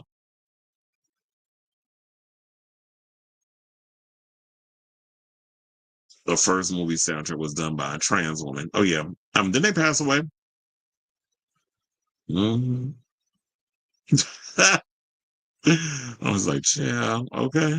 A mess. All right, y'all. So now let's talk about Shia LaBeouf, who apparently seems like he settled his suit with none other than his ex-girlfriend, FKA Twigs, which I didn't even know that we were still on this. Like, I thought y'all settled that eons ago, but apparently I was wrong. So FKA Twigs officially ended her legal battle with her ex-boyfriend, Shia LaBeouf, nearly 4 years after filing a high-profile lawsuit accusing the actor of abuse. According to Variety, they said Twigs has sued LaBeouf in 2020 for sexual battery, assault, and infliction of emotional distress. On Monday, Twigs asked the court to dismiss all claims against LaBeouf with prejudice, meaning that basically she can't refile the claims in the future. Saying, quote, committed to forging a constructive path forward, we have agreed to settle our case out of court. This is what the musician's lawyer, Brian Freeman. Damn, Brian is getting around. Brian Freeman and the actor's lawyer, Sean Hawley, said in a statement issued on behalf of their clients. While the details of the settlement remain private, we wish each other personal happiness, professional success, and peace in the future. Well, it seems like the only one whose career is really booming would be FKA Twigs or Talia DeBrett Barnett, that's an actual real name. In case, y'all didn't know that. It was like me having to adjust in this damn seat. But anyway, so they began dating after Twigs was cast in LaBeouf's semi-autobiographical 2019 film Honey Boy. Now, over the course of their relationship, she accused him of choking her and knowingly giving her a STD.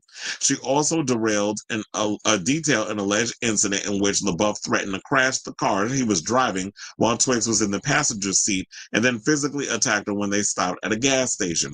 LaBeouf had denied all wrongdoing. At the time the suit was filed, LaBeouf said many of the claims were not true and told the New York Times, I'm not in any position to tell anyone how my behavior made them feel. I have no excuses for my alcoholism or aggression, only rationalizations. I've been abusive to myself and everyone around me for years. I have a history of hurting people closest to me. I'm ashamed of that history and I'm sorry to those that I hurt. There's nothing else I can really say. So at this point, it was just like he basically just said, you know what? I was an alcoholic. I was doing things to people where I was hurting not only myself, but so many people around me that genuinely and deeply cared for me. And I can't sit up in here and say, well, that's not true. And because how you perceive things is not how other people perceive your behavior. And when you're under the consumption of alcohol,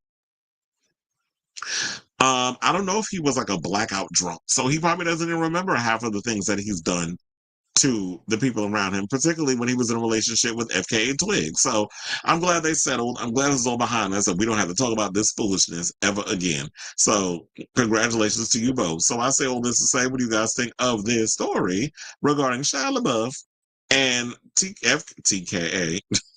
Remember that group? FKA Twigs settling their lawsuit with each other.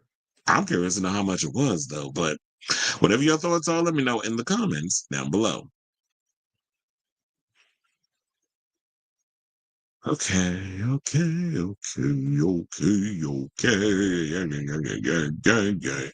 Wait, hold on. Let me get rid of that. I was like, how many more titles we ain't on? All right, let's get into this messiness regarding Aaron Phypers and Denise Richards. So the other day we talked about Denise Richards, where she basically came out. Well, first of all, Aaron Phypers was the one that filed for divorce earlier this month. Then a couple of weeks later, Denise Richards came out and said that Aaron Phypers was putting his hands on her and basically gave her a black eye and a couple of concussions. Then it was another thing that I had saw where I knew this was going to happen, that old stuff from the Housewives of Beverly Hills was going to resurface, and people were talking about that Aaron Phypers was caught on audio as they was walking up these steps. I think it might have been going to Kyle's house or whatever for an event, and they got caught on a hot mic where he said, "Stop it or I'm going to squeeze your hand." And she definitely said that he would squeeze her arms and he would always like hit her and all this other stuff. So that's not far-fetched. And a couple of the women from the Housewives of Beverly Hills said that they believed the accusations of Aaron doing what he did towards Denise Richards. But now he's come out swinging and is basically saying that she has an addiction to Vicodin and was having an ongoing affair, which obtained and this is according to page 6, which obtained a letter written by Phypers that reportedly contains all the allegations that he's accusing Denise of being caught up in. So Aaron Phypers is accusing his estranged wife, Denise Richards, of being addicted to Vicodin and having an ongoing affair with another man after she leveled shocking abuse allegations against him, as previously reported by page 6. Now, in an explosive letter to friends and family obtained by page 6 from Phypers, he claims Richards needs an intervention for her alleged drug addiction and has affected their 14-year-old daughter, Eloise. For nearly a decade, she has struggled with an addiction to Vicodin, which she jokingly calls vitamin D or white chestnuts, mixed with Adderall and tequila. Well, y'all know you're not supposed to mix your prescription drugs with alcohol, man. Now, some of you know that this has been an issue for over 20 years. She no longer eats real meals, and I've witnessed her pass out from substances, putting herself and others in danger, including while driving with our daughter. He also claims Richards has been involved in an affair, which he learned about earlier this year. She begged me to not leave, saying it was nothing and that she only loved me. This is what he alleged in the letter. Then she denied it all, even the explicit messages I found. Despite her promise to stop, more lies and shocking evidence emerged. And this is probably around the time when she said that he would, while she was sleeping, he basically went through her phone and had gotten access to her text and then decided to flip out. And I'm like, what is this? And all this other stuff, and started knocking upside the head or whatever. And that was probably around the time he discovered that she was having an affair. But she neglected to leave that part out, I'm guessing, by putting all of this together, the pieces of the puzzle. And then he said, Phypers further claims that she's the one who physically abused him on July 4th, their date of separation in his divorce filing. On July 4th, a simple act, ordering food for our daughter Eloise, led to an unthinkable discovery. Denise accused me of using her card, and in the confusion, my phone disappeared. After searching for over 20 hours of being physically attacked when I asked for it back, I eventually found it smashed inside a trash bag, hidden beneath rotted garbage and litter. When I asked why, she denied it completely. That same night, she texted me saying that she was filing for divorce. Well, if your phone was all smashed up, how'd you get a text? Phypers claims that he and his parents have since been mistreated after he filed a divorce first, saying, I've experienced stalking, an AirTag placed on my car, been denied access to my personal belongings, and watched my elderly parents become frightened and mistreated simply because they supported me and helped take care of Denise's animals, her daughter, and our home. This isn't just a relationship breaking down, it's a cry for help, he alleges, asking for prayers for Richards. He also doubled down on his previous denial of Richards' allegations of abuse, claiming, I have never ever physically harmed my wife, and I did not give her a black eye. I have only ever stepped in to protect her or others, including separating her from physically attacking her daughter, always coming from a place of care and concern. Now, page 6 has reached out to Richards for comment, but did not hear back. Richards 54 was granted a restraining order against Phypers 52 on Wednesday. And in a court document obtained by page 6, she shared photos of her bruised face, claiming Phypers had abused her. Throughout their relationship, Aaron would frequently violently choke me, violently squeeze my head with both hands. I said, what he thought he was, Jason Voorhees? So that's what that was like a signature move that he would do in the Friday the 13th movies. Now, she also claimed, I should say, that Phypers threatened to unalive her and himself if she ever reported him to the cops. She also referenced the big blowout fight on July 4th, claiming he was the aggressor. Richards alleged he became enraged after she told him that he and his family had to move out of their marital home. Over the course of nearly 2 years, Aaron repeatedly got within 2 inches of my face and screamed at me degrading profanities, including calling me a "see you next Tuesday," WHORE, and a POS, meaning piece of ish, and screaming at me, "Nobody likes you," she alleged in the court documents. Aaron repeatedly grabbed my left arm tightly in an aggressive manner. I told Aaron repeatedly that he needed to stay away from me and that he was going to hurt me. Phypers, who was previously caught on camera telling Richards, see, this is the one I'm talking about, caught on camera telling Richards he would crush her hand in a resurfaced Real Housewives of Beverly Hills scene, denied Richards' allegations shortly after the filing, calling them harmful and baseless. A source close to Phypers blamed the shocking picture of her black eye from her restraining order filing on her having an alleged alcohol problem. Well, look, according to him, he does have alcohol problem. And it's funny how, well, I remember thinking back, because I'm trying to remember, was it last season or was it the season before that Denise made a guest appearance on Beverly Hills? And I think it was at Kyle House, and she was a hot mess. And I think Sutton went and asked her a question, and she went off. And she was looking at her like, what the fuck is wrong with her? And then and I think what it was is she went and asked, she told her that she had her outfit on backwards. So it's like, I used to look, growing up, I love me some Denise Richards ever since she stepped foot in Starship Troopers. But she always kind of came off like she was a bit of an airhead. Like she definitely gave me like bobblehead tease.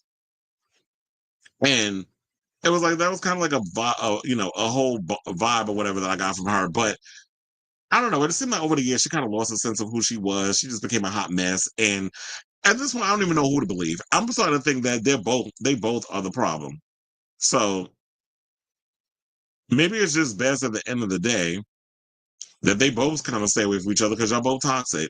Now, they said a source close to Phypers blamed the shocking picture on her black eye for the restraining order. They said that photo was taken in winter of 2022, and the fact that she was drunk at the time and fell coming up the steps to Aaron's since closed medical clinic, Q360, the insider claimed to the Daily Mail. Phypers filed for divorce from Richards earlier this month, listing irreconcilable differences as the reason for their split. So I guess what he's saying is that Denise would just be so damn shit-faced drunk, she don't remember half the stuff she does. And he can no longer continue to cover up the fact that she's abusing alcohol, mixing alcohol with prescription medication. And that's a dangerous combination. So Denise, get yourself together. Aaron, get yourself together. Y'all need to stay away from each other, and hopefully she works it out. Now, he's getting all these restraining orders that if your daughter ends up abused or whatever the case, and you put her in harm's way because you can't control the amount of drinks that you have, then that's just going to be a big problem. So I say all this to say, what do you guys think of this story and the latest regarding Denise Richards and her estranged husband, Aaron Phypers? They're going back and forth, accusing each other of all kinds of crazy stuff in this messy divorce situation. So whatever your thoughts are, let me know in the comments down below. All right, y'all. So now let's get into this Jussie Smollett story, because apparently Jussie has a documentary on the way, and it's going to go and discuss his 2019 hate crime hoax. That's what we calling it. And it's being produced by none other than Netflix. Now, I will have to get out to Netflix. Netflix be doing a phenomenal job in regards of how they, a lot of their documentaries. But shout out to Rolling Stone for this story. So it says, Jussie Smollett is stepping in front of the camera to share his perspective on the tumultuous scandal that followed his report of an alleged hate crime in 2019.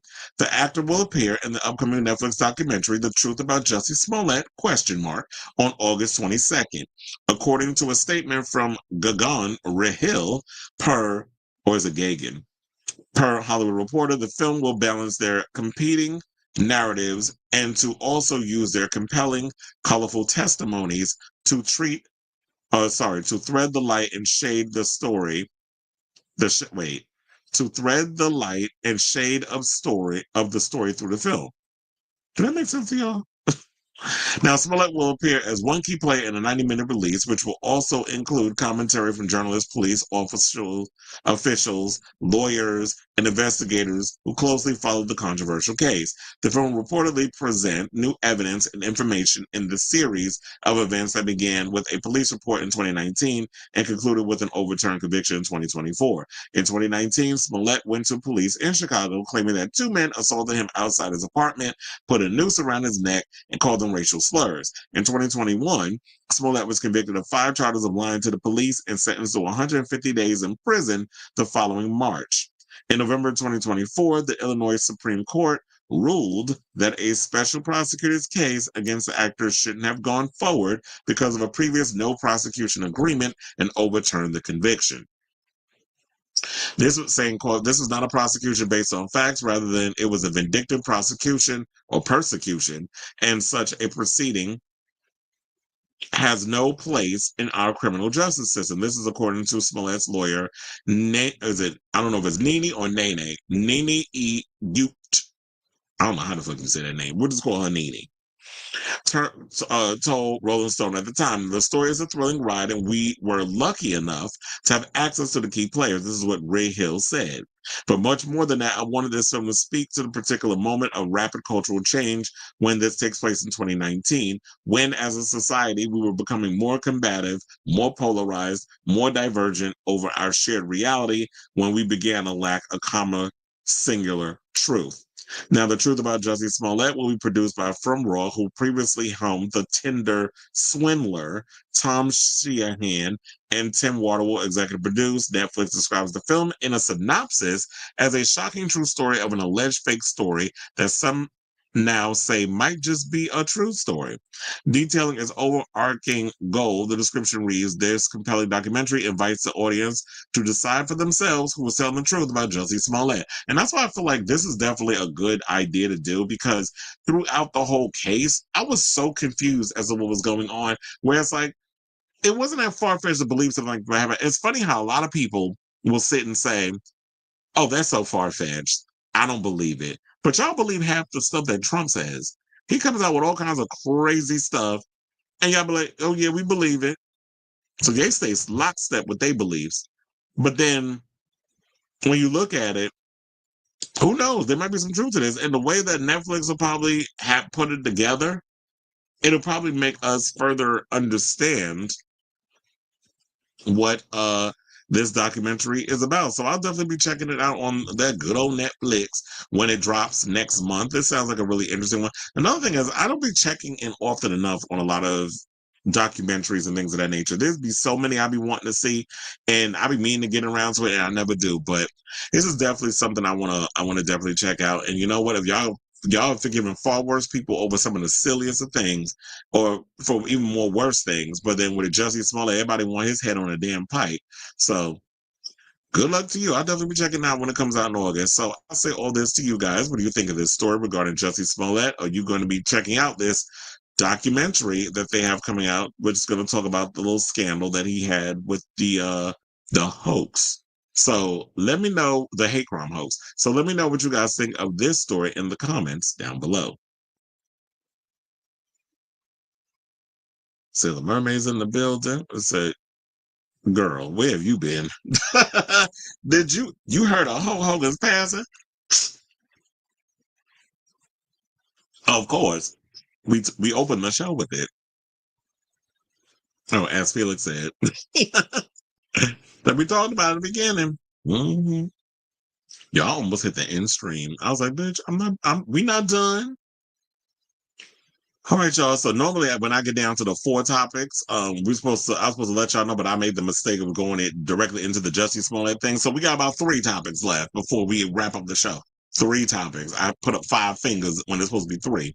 So apparently Chris can't count today. But in the meantime, before we get to those final 3, if you can please do me a solid, hit that like button. If you're new to the channel, hit that subscribe button. And also be sure to smash the notification bell so that way you know when we go live with a brand new episode of Chris Samuel Unfiltered. You already know the whole deal. I'll be putting the timestamps in at the end, so that way those who come in and watch the playback can just go right to the topics at hand. That'll be in the description instead of having to sit through the whole thing of the show with the bantering and all that good stuff we do during the live stream. Please and thank you. Now, without further ado, let's get into some political news that also is a bit of homosexual news. And let's talk about Andry Hernández Romero. So I don't know if y'all heard of this story, but well, I'm sure y'all aware of the fact that we've had ICE going around rounding up people. You know, when the beginning of the whole, you know, what do you call it, the war on immigration and that sort of thing that was going on. And we had people just going around rounding up a bunch of damn immigrants, putting them on a plane, and shipping them off to like some prison outside the United States. One of them happened to be El Salvador. So we were talking about Mahmoud Khalil. He was one of them, and who was shipped off. He's back home. And then there was another person I don't think a lot of people talked about, and that was Andry Hernández Romero, who was a gay hairdresser. So he wound up being disappeared for a while, but now he's been released today, which is awesome. And now he's giving us some inside tea on the torture he endured being in, you know, actually the sexual and physical abuse that he received in the El Salvador prison. And how I became aware of him was because, you know, I watched a couple of political pundits and stuff on YouTube, particularly Kyle Kalinske, who I'm sure he's probably going to do a story on this, if not already today, but most likely tomorrow on his show. He's been released, but I've been more familiar with him because when I watch his show, they talk about him. And there's been, you know, other shows that have talked about him as well, like The Midas Touch and a bunch of others. So it says, according to the story, they said after 125 days in silence, detained inside of El Salvador's concrete fortress built to disappear people, Andry Hernández Romero is finally home in Venezuela, alleging he was tortured, sexually abused, and denied food while detained under a Trump administration deportation order that erased him from society. So then it went on to say the following, and this is, shout out to the Advocate for this story, by the way, even though I want to cite my sources. So Hernández Romero was one of more than 250 Venezuelan men expelled from the United States and sent to confinement at Secot, S-C-E-C-O-T, a dystopian prison described as a modern-day gulag in El Salvador under the revived Alien Enemies Act. President Donald Trump used this wartime-era law to deport people without hearings or asylum screenings. For more than 4 months, advocates have been calling attention to the case and demanding freedom for the gay makeup artist. I think I said hairstylist, but yeah, he's a makeup artist. So that was my bad. And he said it was an encounter with torture and death. This is what Hernández Romero, who's 32, told journalists at his family home in Capacho on Wednesday, describing how he and others were beaten, shot with rubber projectiles, and confined in dark cells before they were suddenly freed on Friday. Many of our fellows have wounds from the nightsticks. They have fractured ribs, fractured fingers and toes, marks from the handcuffs, he says, according to Reuters. Others have marks on their chest, on their face from the projectiles. Video on social media showed a tearful reunion as he embraced friends and family who came out to see him.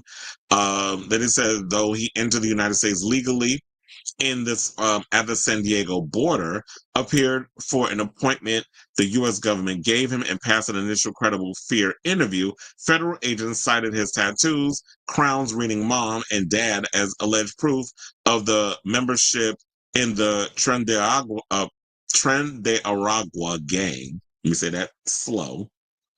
Something his lawyers continue to deny. He has no criminal record. Well, here's the thing. We've actually seen people who were part of Tren de Aragua. And how you know they're a member of Tren de Aragua is by the tattoos. It literally was saying that that's how you could identify them.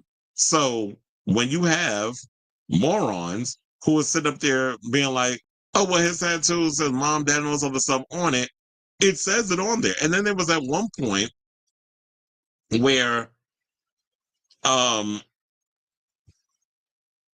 you had at one point Donald Trump showing a picture of a guy with the tattoos that were photoshopped on his body and saying, see, these are the pictures. I'm like, that's fake. It's Photoshop. Like, you literally up in here trying to show us these photos that weren't true and expected us to buy into the bullshit.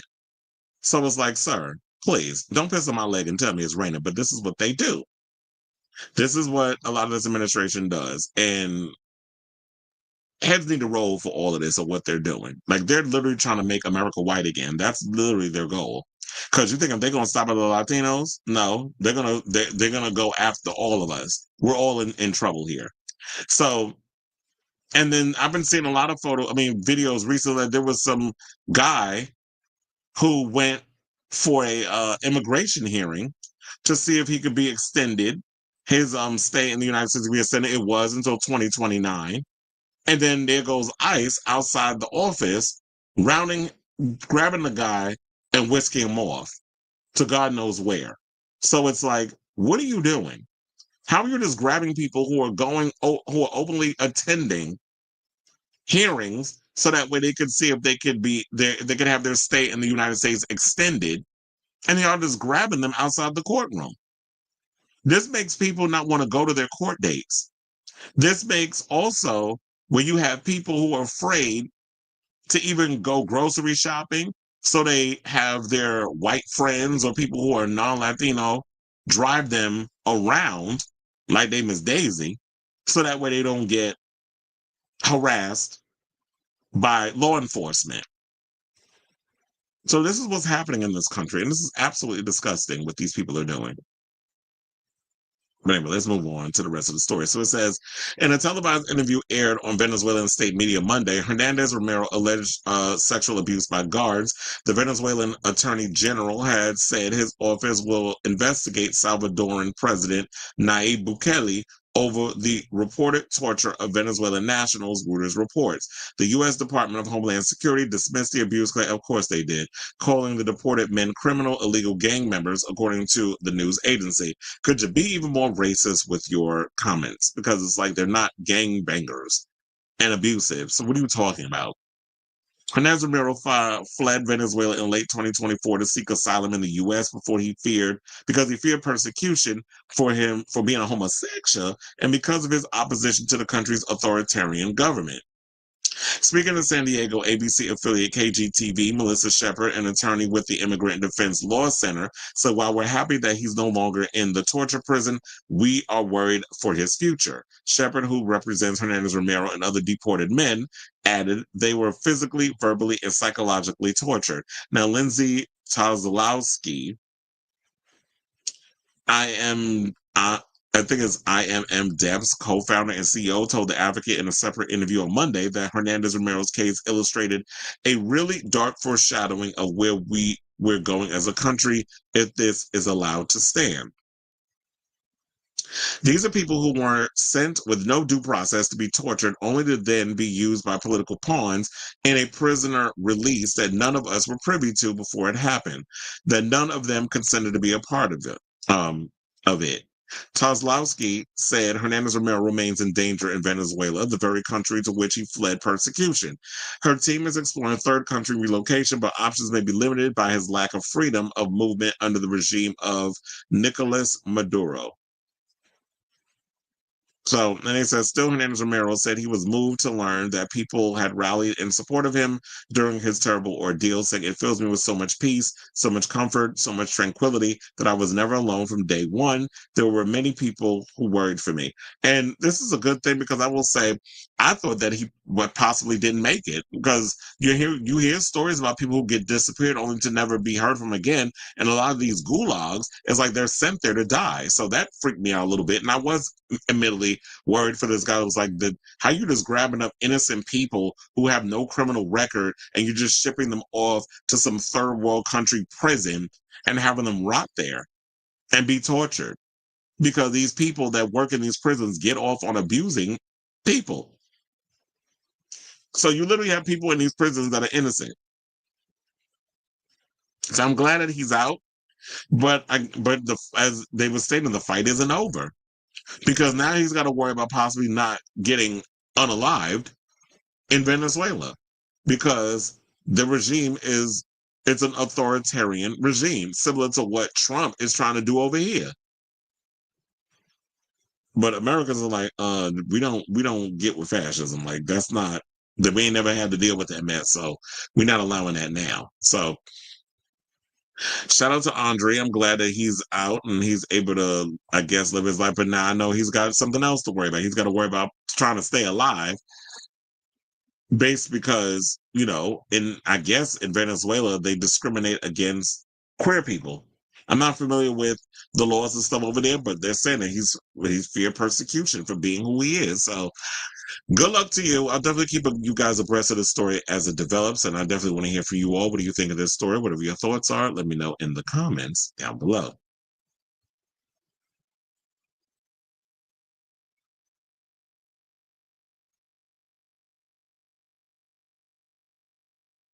Mm, mm, mm, mm, mm, mm, mm. I did not see Amy Bradley is Missing on Netflix. I haven't checked out. To be honest, I haven't been watching a lot of Netflix lately. I'll be forgetting. um I get so caught up in other things, like between doing this show and then working, and then I'm trying to catch up on a lot of YouTube shows that I watch, and by the time I'm done with all of those, I'll be too tired. I'm ready to go to bed.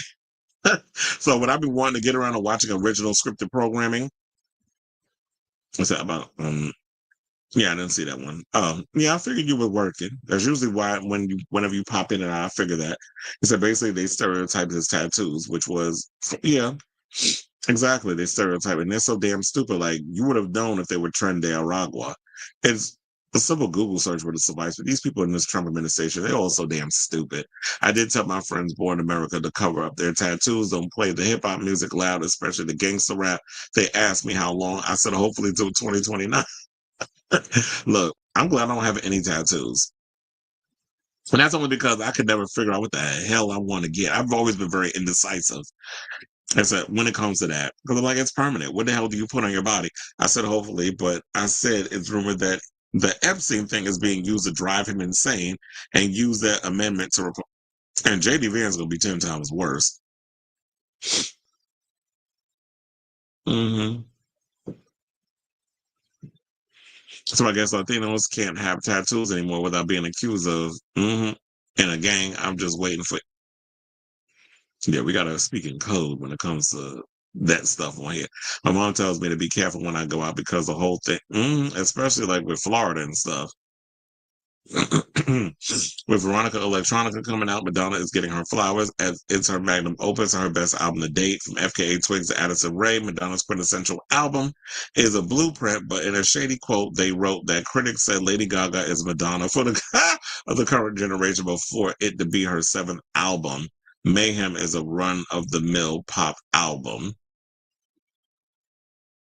It sounds like after kind of overhyped projects, it seems Gaga is still having to get Interscope's trust for creative freedom, as Mayhem is once again anybody can do Mayhem. Well, yeah, it's like when you carved out a sound and then you abandon it because you were worried about not being taken seriously as a pop star. And then other people come along and pretty much take your sound and add a little extra layer to it. And they've hijacked the very sound you came in with. Now it just sounds like your run-of-the-mill record. It's like anybody could pretty much do Mayhem at this point. Pitch won't recommend Addison's debut if you like Ray of Light, vintage American apparel, Lana at her happiest, classic Britney. Mm-hmm. I like some Addison. I actually like some Addison Rae's music. Pitchfork is pandering and art. Pitchfork is pandering an artist by a Gen Z artist. So let me find out Pitchfork is selling themselves out and trying to pander. Is this where we at now? I'm interested to see if Gen Z is going to care enough about Veronica Electronica because it's mostly club mixes. The weird part is I don't understand why it's taken 20 some more years for like Veronica Electronica to come out. Because I remember back when she recorded Rayo Light, when she did the interview with Kurt Loder, he visited her at the studio, and William Orbit was there, Marius DeVries, all of them was in the room together. And I think she was actually recording Skin, if I'm not mistaken. We actually was watching her, she was recording Skin. And those are like the days of I actually just be obsessed with like going behind the scenes and watching artists, you know, putting their albums together, and then you're talking about what was the creative process. Like I've always been a nerd in that way of like how you put together the music and everything. That's cool. I mean, I always found that to be pretty cool. But back then she was like, "Oh, I'm gonna come out with a remix album and call it Veronica Electronica." I was like, that's a great idea. And Kurt even loved it. And then we never got it. So I don't know. It was probably freaking Warner Brothers. But they should have came out with that. Hold on, let me look up Miss Sharon Stone. Because I see Sharon Osbourne released a statement. She speaks out. Well, they said this was yesterday actually, where she came out and said something. Okay, so what did she say?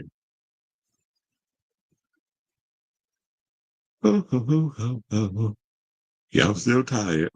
They said the Osbournes alum shared an appreciation after Gavin Rossdale posted a tribute to the late Black Sabbath rocker in the wake of his passing on July 22nd in a years-long battle with Parkinson's. Said R.I.P. Ozzy, a great man and true legend.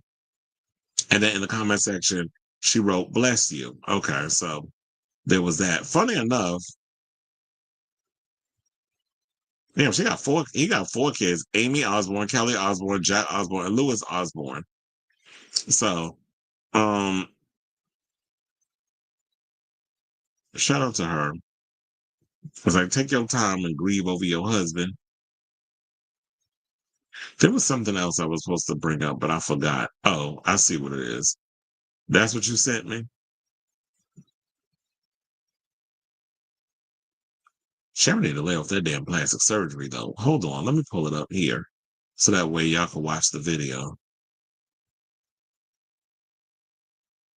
Wah, wah, wah.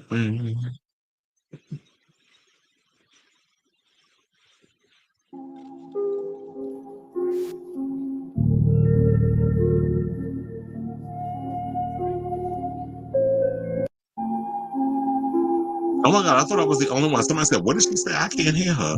Did she make sure the sound was on?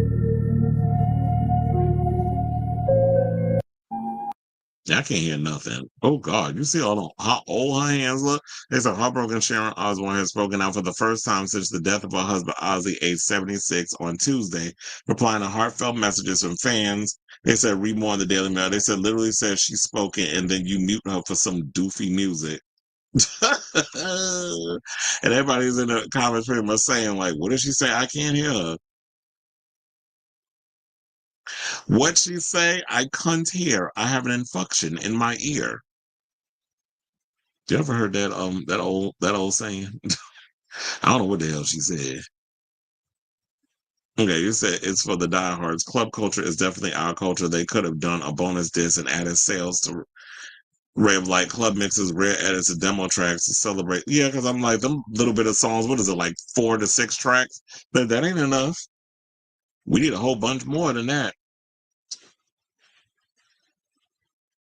I think it would have been cool if Veronica Electronica had been an alternate to the album with remixes of each song. Yeah, there could have been, or like if they would have released it later on, like you know how they do deluxe versions or whatever. It's like a re-release of the record. We'll add like a couple of deluxe tracks, like "Has to Be," which I do not believe is on the original album. Um, they could have added that and all other stuff on there, like all the other songs that they would have like on the imports around the world. And then you have like the second disc would be the Veronica Electronica. The Madonna diehards would have went out and bought that record because it was like, yeah, it was all about the clubs and stuff back then. And in New York, we had so many nightclubs around. Like we had the Roxy and the Limelight and Twilo and Splash and XL. There was so many good spots. I saw a few people criticizing Madonna for using AI for Veronica electronic promotional work.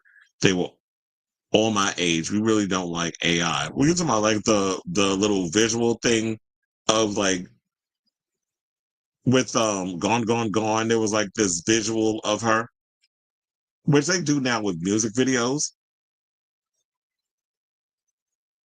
Because I was like, how do you kind of take that old thing? But that's probably like that's probably what it was. It was the visuals.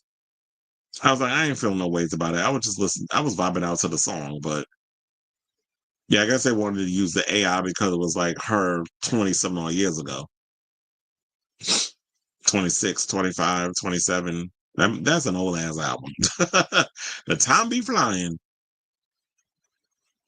Okay, so let's get into our second to the last topic. Let's get into this tea regarding Willam and Mistress Isabel Brooks. Child, these two, the girls is fighting. And it took me a while to kind of like resonate and be like, what the hell's going on with them? I didn't understand what the hell was happening. Because at first, I actually thought it was a joke. Like Willam, not with Willam, but I thought Mistress was kind of like being typical Mistress. Like I thought it was just silly, like because when she always brings people she has issues with on her show on YouTube, what's it called, Messy Mondays. Like I thought she was going, that was like a thing with her and Willam, but I think she was dead serious when I watched that video of her going off on Willam. So, Willam and Mistress Isabel Brooks, aka the Kendrick and Drake of drag, are currently involved in a public feud, with Mistress releasing a 15-minute video called The Beat Up, which is basically a take on Willam's former show, The Beat Down, where she would basically, it was kind of like a Tosh.0 type show that she would do, or like a talk soup, where she would basically just like stand in front of a green screen and just talk entertainment stuff. And so basically in the beat up, she confronts and criticizes Willam. Now, Willam responded with her own video, further escalating the conflict. The feud stems from Willam's previous criticism of Mistress's behavior of RuPaul's Drag Race All Stars 10. And it wasn't just like her behavior on All Stars 10, but there have been many things where on her show, Race Chaser with Alaska, she would be on the show spilling behind the scenes tea regarding like things apparently that Mistress had did and how she's unprofessional at certain events and how other queens have said some shady things about her. And then in the video that Mistress did, I think Ariel Versace came out and was like, get a Jade. And then Willam decided to go and drag Ariel Versace, talking about that they had to go doctor video from a group tour that they did to make it look like Ariel Versace sold out her own damn show, where she probably had like 10 people in the audience. I'm exaggerating with that number, but she was going in on like the lack of momentum that people even give a damn about Ariel Versace and wanting to see her perform, and how she had to be in a whole group tour situation in order for her to get put on. It was a whole back and forth situation where people asserting themselves in the conversation and Willam going in on them, Mistress clapping back. It was just a whole lot. Now, the initial conflict began when Willam criticized Mistress on various platforms, suggesting that she was a bully and untrustworthy. Mistress responded by releasing the video where she accused Willam of being her biggest fan and playing a victim. In the video, Mistress also addressed specific incidences and criticisms, including being kicked out of a group chat.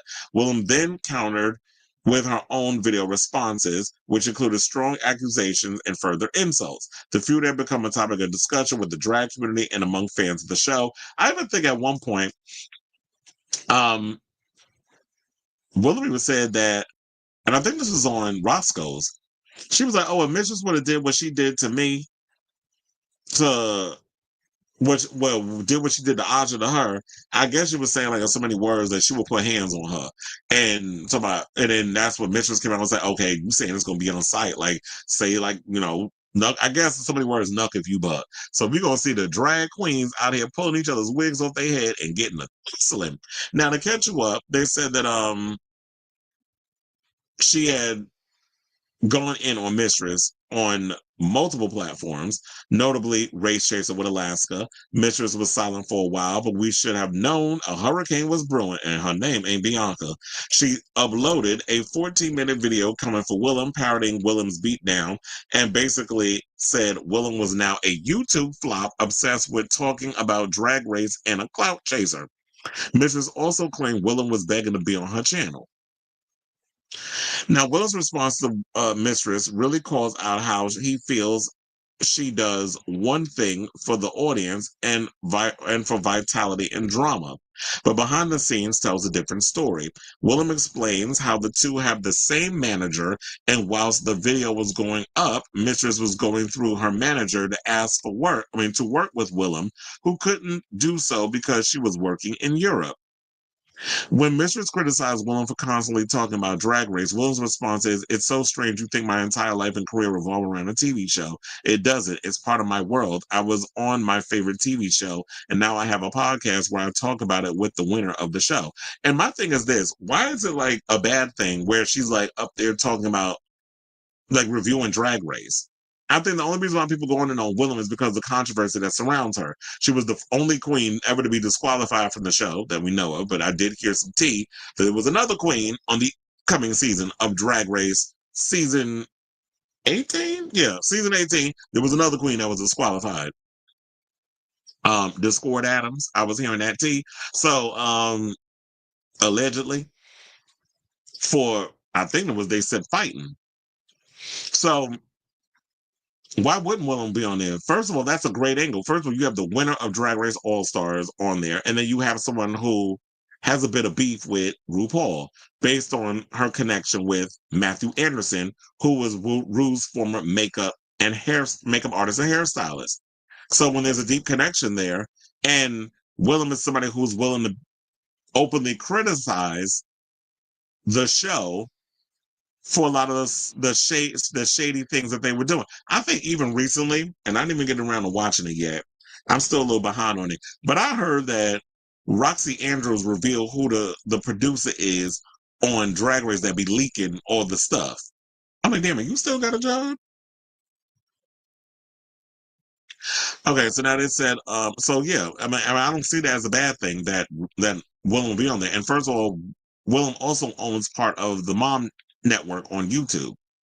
Now they said when Mistress accused Willam of waiting in line for RuPaul at DragCon, which we all know that was a lie, because even before Mistress even got the tea on that situation and before them two was fighting, Willam told us what happened in regards to the whole situation that happened at DragCon, that the fact that they went up in there and on their own accord, I don't even think that they were planning on setting up a booth, but they went to just go hang out with their friends or whatever, and then they told her she was not welcome there. But I'm like, if I'm at DragCon, you don't own the building, so you can't tell me where I can and cannot go.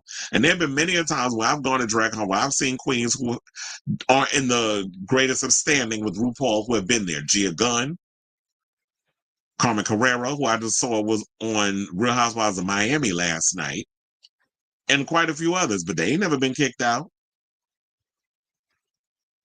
So now they said, to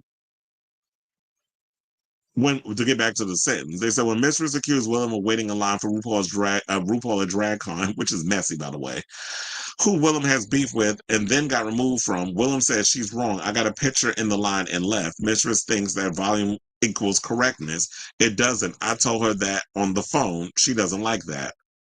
And yeah, volume means correctness. That's a fat people thing, because a lot of you fat bitches, y'all be thinking just because you loud, then you right. And it's like, no, you just loud. And I can now scream you. So if you really think that you being a big girl and you gonna outshout me, oh, that ain't happening. Because I will pop you like a balloon. So now, Willam criticized Mistress again for how she treated Aja on the show and claimed this video dragging Willam as a distraction technique to take that heat off Mistress' behavior. She also said that Mistress tried to weaponize Willam's generosity, which Willam is proud of. Willam also spoke about the longevity of her career and how she feels people don't want to work with Mistress, with Willam still getting bookings and being successful 13 years after her appearance on Drag Race. When Mistress accuses Willam of being a clout chaser, Willam said, "I am, and what are you, girl?" Willam continued by telling Mistress, you weren't on a TV show. If you can't take the heat, get out the kitchen. And accused, I was like, did they forget to write the rest of the sentence? Because where the rest of it? And they said, you're worried this fame you have right now might be going away, so you're attacking other people. You're indisputably, factually a bitch. Now, the entire Willam versus Mistress YouTube drama has been one of the most savage sagas in recent Drag Race memory. And here's the thing. I'm sure these two are going to be going back and forth. I'm entertained by all the drama and the shenanigans of it all. And I know I had asked people on my social media, because I'm messy. And I was like, okay, so who team you on? Whose side you on? You on Team Willam or are you on Team MIB? And it seemed like for the most part that a lot of people's feelings it was a bit 50-50. Like it was a little divided. I feel like there were more Team Willams than Team Mistress. And people asked me whose team I'm on. And I was like, okay, so actually somebody genuinely cares about my opinion. But apparently I was like, look, here's the difference between this is how you know whose side. I'm not on nobody's side. I'm entertained by the shenanigans, but if I had to choose a side, I was like, I've been to Willam Studio, which is literally across the street from World of Wonder. I got the pleasure of going there when I lived in LA because a friend of mine was doing a photo shoot. So that's how I was able to go there. And I was, everybody was cool. I actually got a copy of Willam's book for free. So, there's your answer. So, when Willam does messy things, I get it. She's doing it for TV, but she's doing it the right way. She's like being slightly annoying, but she's harmless. When you look at Willam, when you look at Mistress, MIB, you was going too far. You was doing too much. And I really feel like at that point of when you did what you did, where I was just having a heartfelt moment, she's talking about housing insecurity, especially being a trans woman of color in New York City, which is what a lot of trans girls and a lot of queer people of color deal with.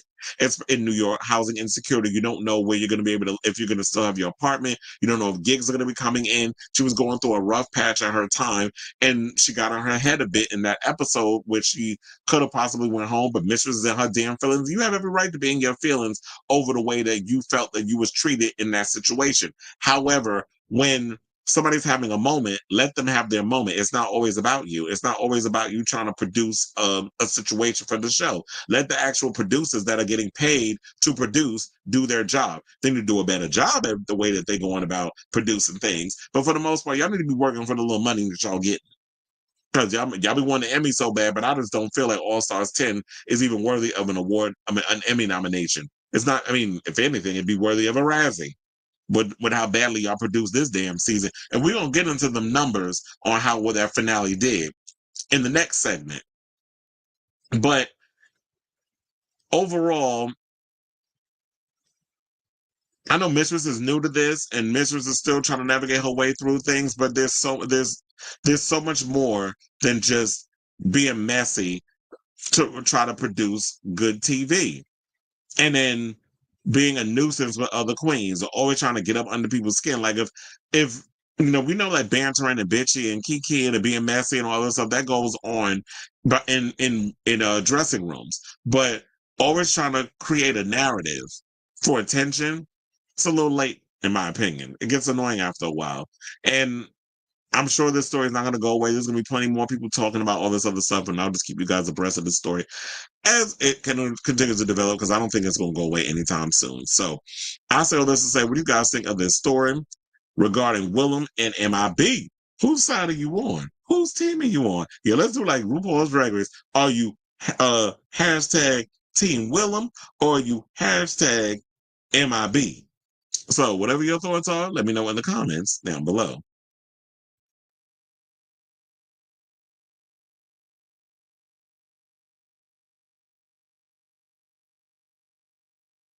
Okay. Wait, did I read this one? I sent you an article, you and the friends to show my you and friends to show my friends to the show. That's what I be saying sometimes. Might like how Madonna's Ray of Light became the blueprint for 2025's best pop music by the Independent, just released today. Wait, where's that article? Is it on the TikTok? Is it on the Twitter? We'll have to look into that. It's like Willam has kind of lost it. Maybe she just doesn't have the energy anymore. For 2012, Willam would have had. Yeah, that's what I was thinking too. I don't really. Everybody was like, "Oh, Willam ate her up." I'm like, no. I felt when I watched the video last night, Willam was kind of somber in her clapbacks. Mistress really gave it, and I think Mistress is because Mistress is still fresh and wet behind the ears and still young, relatively, and new to this. I do agree with you that I feel like because Willam's been in this for so long, like 13 years post Drag Race, I don't think she has it in her anymore. So I will agree with you on that.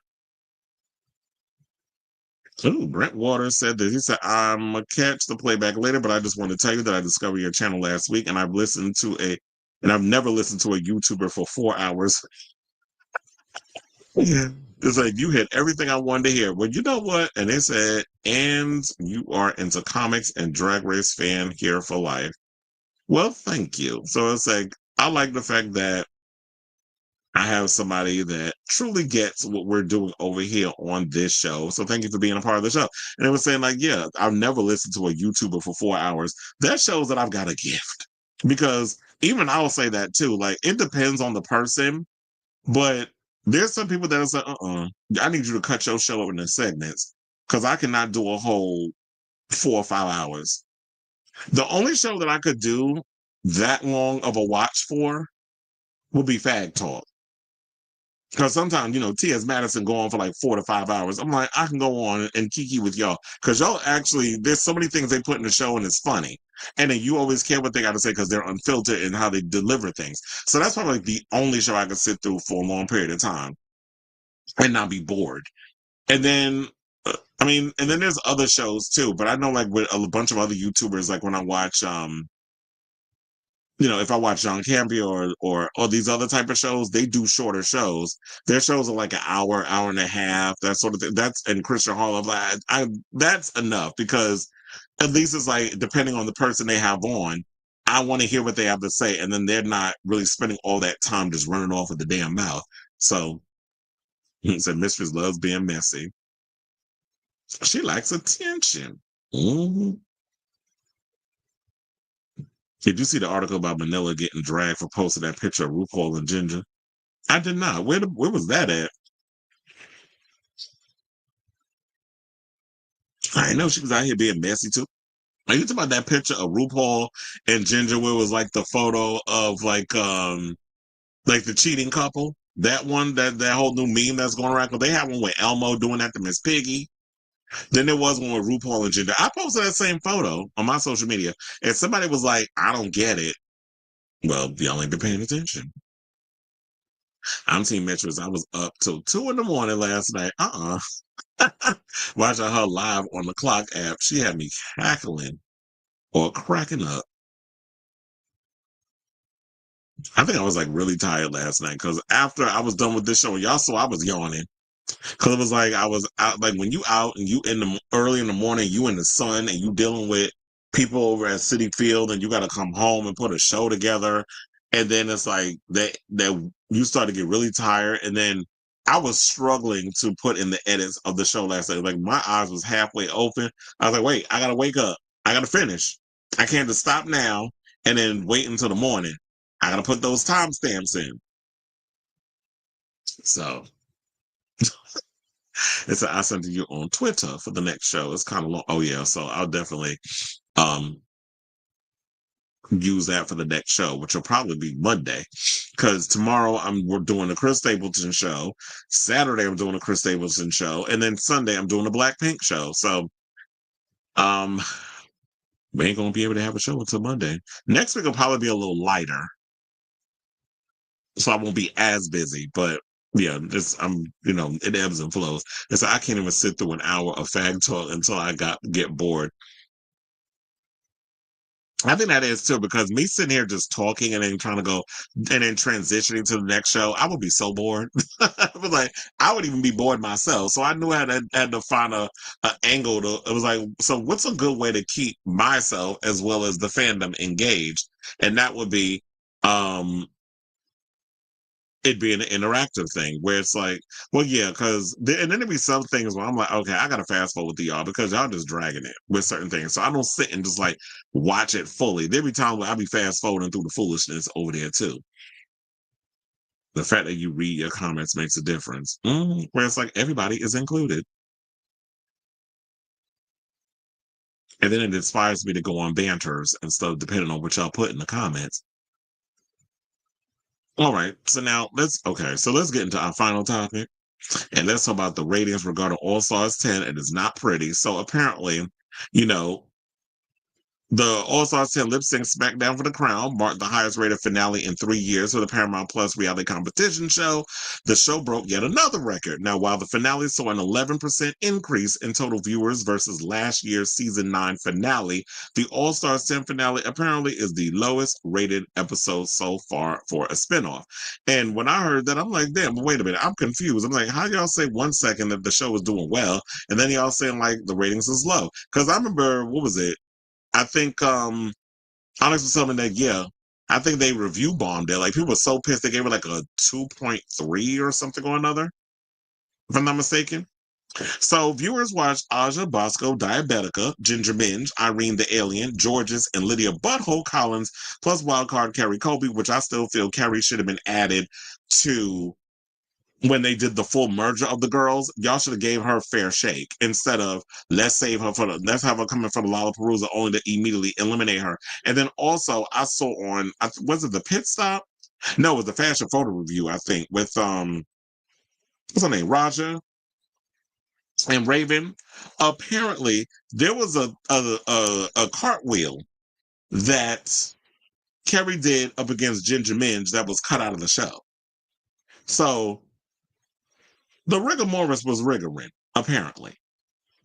So yeah, so we saw them do this lip sync SmackDown for the Crown, and then Ginger beat Georges in the whole "It's Raining Men" by the Weather Girls, and I'm sure y'all probably saw my video where I did about how Georges felt regarding her losing the whole situation. And shout out to Georges because she went and commented on the post over on TikTok, so I was pretty excited to see that. There's like, oh, the girls at Drag Race are watching the show. So now, and then I saw the Entertainment Weekly gave Ginger a interview where she talked about her win and talking about that there wasn't. I mean, we broke that down too. We did a separate segment on that as well. That's up on all the socials. So according to the Wrap, the finale scored the highest TV viewership rating since All Stars 7, achieving an 11% increase in viewer numbers on All Stars 9 final show. However, that doesn't tell the whole story, it seems. The episode currently has scored just 2.3 out of 10 on IMDb based on 2,400 ratings. So they review bombed the hell out of this damn episode. Many people awarded the show only 1 star, and a viewer lambasted the producers for what they saw as rushing to crown Ginger rather than celebrate another season of drag excellence. Choppy lip sync editing, ditching the standard finale runway that stands as a celebration of the season, and very little effort put into concluding each of the finalist storylines, they moaned. Another viewer titled their review, could have been an email. While some else wrote, meh, season, meh, finale. Things didn't get much better with with a fan, I think they forgot the L in that, bringing All Stars 10 probably the worst season yet. Then he said the highest rated episode of IMDb of All Stars featured season 7's The All Winner season Snatch Game. That included memorable performances from Jinx Monsoon, who won as Judy Garland, and Orange is the New Black star Natasha Lyonne, as well as the Vivian as Catherine Tate and Joanna Lumley. Now, IMDb differentiates Drag Race from All Stars, meaning that the lowest rated episode of the original series is the season 13 reunion, which was done over Zoom during the COVID-19 pandemic. Yeah, I'm going to have to agree with that. I hated that episode to the point that, I kid you not, when I last watched season 13, that was like a couple of months ago, I literally skipped over that episode because I'm like, nope, the whole COVID-19 angle, it was just terrible. I was doing it over Zoom. I just hated it. Now, they said the highest Drag Race episode was the season 16 reunion. Now, following the victory, that was the Nympia win one, right? Wasn't it? Because season 17 was what just ended. Season 16, wait, they had a reunion? I don't remember them having a reunion. The reunion, wasn't that at didn't T.S. Madison do a reunion with them? Because I don't recall the reunion happening. Or am I bugging? So, look, I think it's because we've been so oversaturated with Drag Race. I can't remember half the stuff that they put up on those damn shows. But I do agree with them. I do feel like that finale was rushed. I do feel like once they merged the queens and brought them back, what should have happened was you should have expanded it beyond 3 to 5 episodes. So that way we can get to see these girls in the individual situation. Irma has, and then eliminate with that. And then by the time we get to the 5th episode, then we could do that full on, the SmackDown, the celebration of the girls, having them come out on the runway, that sort of thing. It should have felt like that. I will agree. It felt like, while I love the premise, and I know there's some people that are divided about the new format, I don't mind it because it gives us more time to spend with the girls individually rather than you having 18 queens on a show and then they don't all get their time to shine. I like the bracket idea. I hope they keep, I'm going to say, I hope they keep the bracket. They already shot All Stars 11, half of it. So with All Stars 11, they're doing the same format. So they're not getting rid of it, which is actually good. But I just think they need to tweak it a little more. And hopefully they've done that and learned their lesson and corrected a lot of the mistakes. So yeah, when y'all come back with the merger, y'all could do like y'all 3 episodes each for them where they get to highlight themselves individually in the different brackets. And then when you merge the girls together, give them 5 episodes. Possibly 6, but I say go with 5. So that way, y'all really take the time. And I feel like if you're going to produce a show and oversaturate it with constantly putting out and churning out so many episodes of Drag Race, then y'all really need to take the time to really put in the effort and the energy and the work to really make us love this show. And I heard some people say, like, it's not Ginger Minge's fault that this show is what it is. And I'm like, look, if you were feeling a way about Ginger Minge going up against a lot of the girls, like, then maybe you need to put her in a competition with queens who could match what she does. There wasn't a lot of comedy queens on this season. So if you have a season where there's some people that actually can match her, like a Katya, a Benzela Cram, or some of those type of people, then that would actually work. Ginger Minge is kind of like in a class by herself. And like I said before, it's not fair to blame her. It's not her. It's just production being messy. But everybody's pointing the finger at Ginger. And she's saying that, oh, they weren't playing favoritism with me back then when the many times I lost, but that was 10 years ago. That was back then. The times was different. The way they produced the show was different. We're talking about now. The show, the way that RuPaul's Drag Race is put together, produced, and consumed is way different than when the show came about. Well, we're going into season 18, so I think it's about 16, 17 years ago, because you know how they churn these shows out. The churn out of the shows is around longer than the actual year RuPaul Drag Race has been on air. So, or has been around. So I just think that you're doing too much in regards to the production. Now it says, following the victory, Ginger spoke to EW about what she called the witch hunt against her. So I wish I could say I don't let it bother me, but I do. Of course, I care about what people think, particularly when it's a project that I've put all of me into. So like I said, it's like, you put all the work in. Nobody's discounting you for what you've done, but we're just saying like the way that production and everything went about how they were doing stuff, it was just messy. And that's what people are openly, well, that's what I'm criticizing. I can't speak for everybody else. I do see some people in there being real nasty towards Ginger, and it's not fair that, you know what, she fought hard to get where she is. Quite frankly, I thought that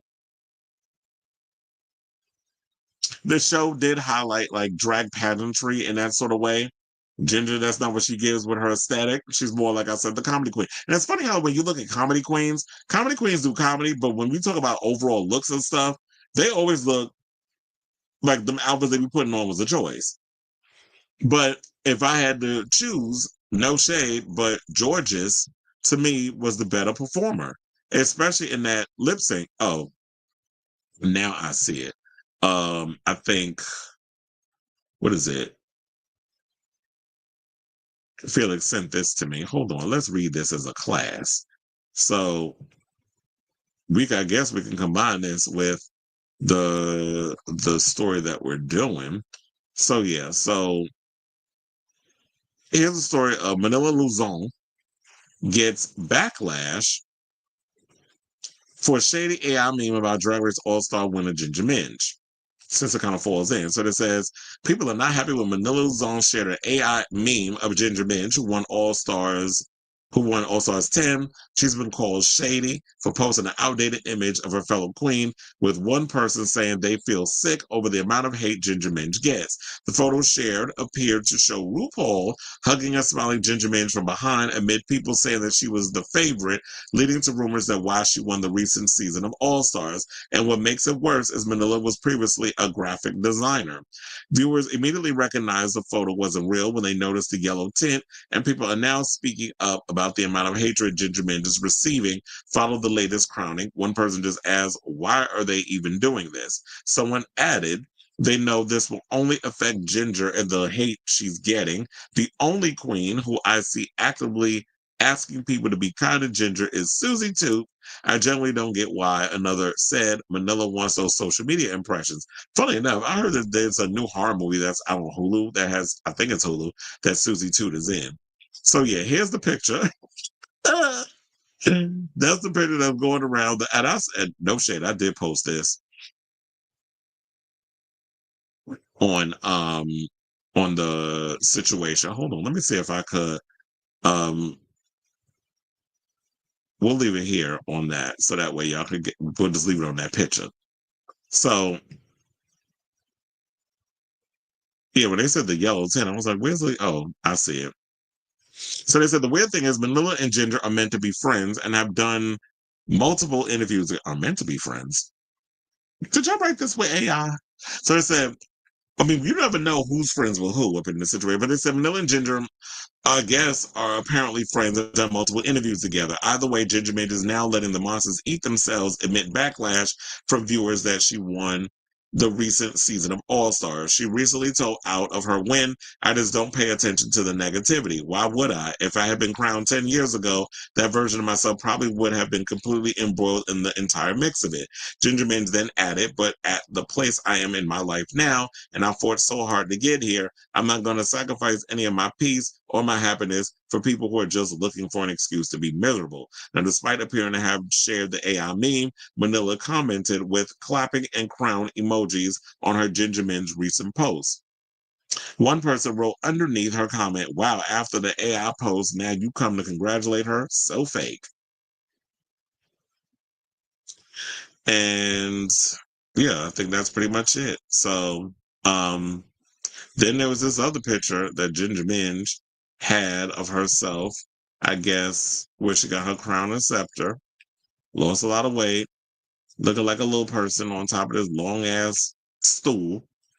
But looked like the people is happy for her. Forehead brows, aka Lydia Butthole Collins said, my finger, I mean gonger. I don't know what that means. Tina Burner says, so happy for you. Juju B says, congratulations. Manila Luzon, I guess, put on, this is where they meant the comment. Why after the AI post, call her fake. And then they put, you're next for Manila. I guess they were, and then congratulations, sweet mama. That's from Plasma.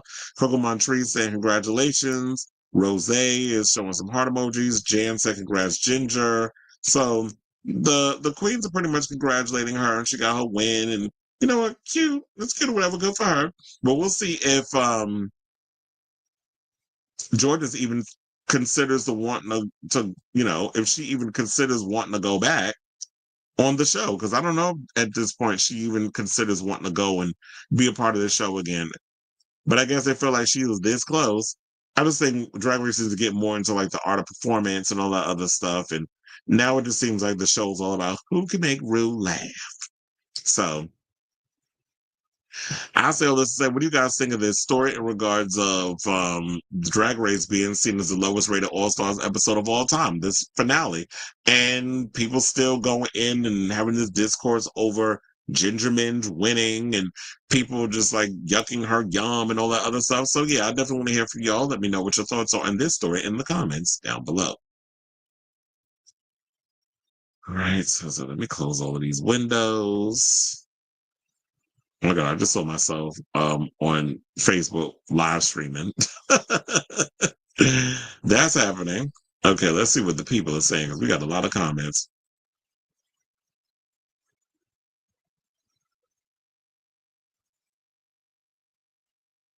Off topic, but Shoo Shoo is removing their music from Spotify. I don't know if you listen to them, but they're an industrial experimental group. I've heard of them.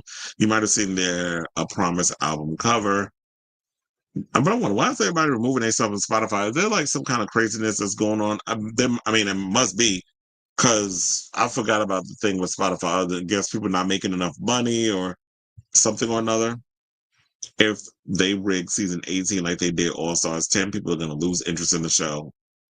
I do wonder, are people losing interest in the show? Is it the fact that there's no other outlet that we have regarding drag and drag race? I mean, like with drag, that people are just hate watching the show now or watching because the show's been around for so long that they just stick with it because that's all we have. Except, whenever Dragula comes back, and then we have that Drag King show, which I'm meaning to get around to watching it, but I keep forgetting. I know when Sasha entered for season 15, she'd win, but Sasha is lovable and is a good. Well, yeah, Sasha Colby, please. Everybody knew that it was going to be that Sasha, not Sasha Velour. Sasha Velour was a surprise, but Sasha Colby was like, yeah, because she's so known within the world of drag. People figured she was going to win. I think that's why I like season 17 so much because I did not see it for Anya or else. When she walked in the Jackson 5 ensemble, she gave me early out tea. Funny enough, I did see that. I don't know. For some reason, I was like, okay, Anya's winning. I felt that towards the end. And with the consistent wins and the challenges, I'm like, yeah, I see it. T.S. Madison did the season 16 reunion, which I never got. That's what I said. I'm like, they're talking about the season 16 reunion. I'm like, there was no season 16 reunion. There was a T.S. Madison panel that she did Bring Back My Girls, where she interviewed all the season 16 queens. There was no episode. They didn't even give us a reunion. They didn't even give us a reunion for season 17. So they stopped it.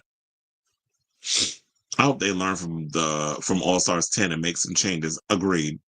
From what I've heard, there's no heavy hitter like Ginger on the next All Stars cast.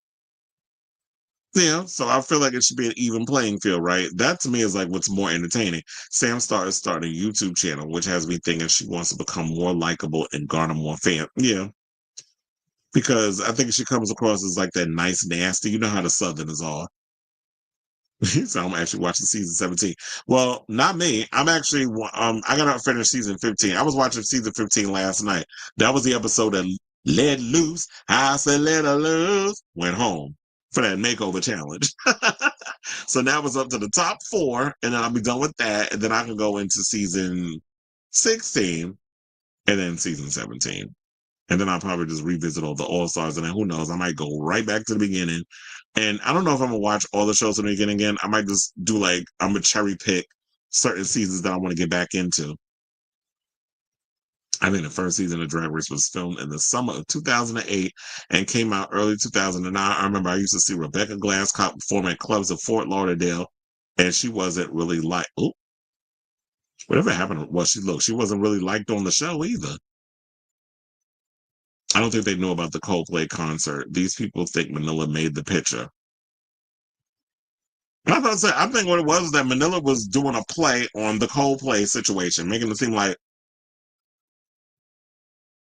that she's in love with Ginger. If Georgia goes back, get her back in a few years, give her time. Like, yeah, I don't think she should do next. Well, she's not doing next All Stars, but I don't want her to do All Stars 12 or All Stars 13. Come back in All Stars 15 because she's on back to back 3 times in the last. Like she's been doing it too much. I don't even understand why they brought her back again. Oh. Spotify is funding war weapons and war machines. Who knew? It says Spotify is terrible. Shushu mentioned Spotify's AI military startup is the final straw, so they'll be joining Joanna Newsom as artists I'll have to listen to on YouTube. Well, hopefully they'll be able to make some money there. Jamie XX hints that he's working on 2 songs on Madonna's next album after Robin suggested him. First of all, Madonna should have been listening to Jamie XX. I like Jamie XX's music. And to me, he would fit perfectly with her because he does sort of like that emotional dance music, similar to like what Robin does. So Jamie XX coming in and doing some type of stuff. And I like his recent album that he came out with. So that's perfect. I'm trying to remember what's her name? Didn't Rami work with him on some stuff too? I think she did. And Rami basically opened for Kylie Minogue in New York. So that whole vibe of music, that's perfect. Like, if that's what she goes with, like working with Stuart Price, bring Jamie XX in, who has more of like that underground vibe. But also if you have Stuart come in and oversee the project and kind of give it more of that Madonna flair, I definitely think that's a perfect choice. She about to gag the girls with this music. And I'm still on Spotify. I really want to make the Apple Music switch, but it's gonna be hard to like and I know it's hard to like get rid of your things or sometimes. I don't listen to Spotify like that. I tell you the only time I use Spotify is for podcasts. But for the most part, I'm just like I'm all Apple Music and sometimes I listen to stuff on YouTube, but that's about it. I do YouTube Music due to getting the premium version with YouTube Premium, 2 apps for the price of 1. Both of them are on Apple Music. And when I got my new phone for Christmas, I had 3 free months of Apple Music, and that should have been the perfect time to use it. You had 3 months.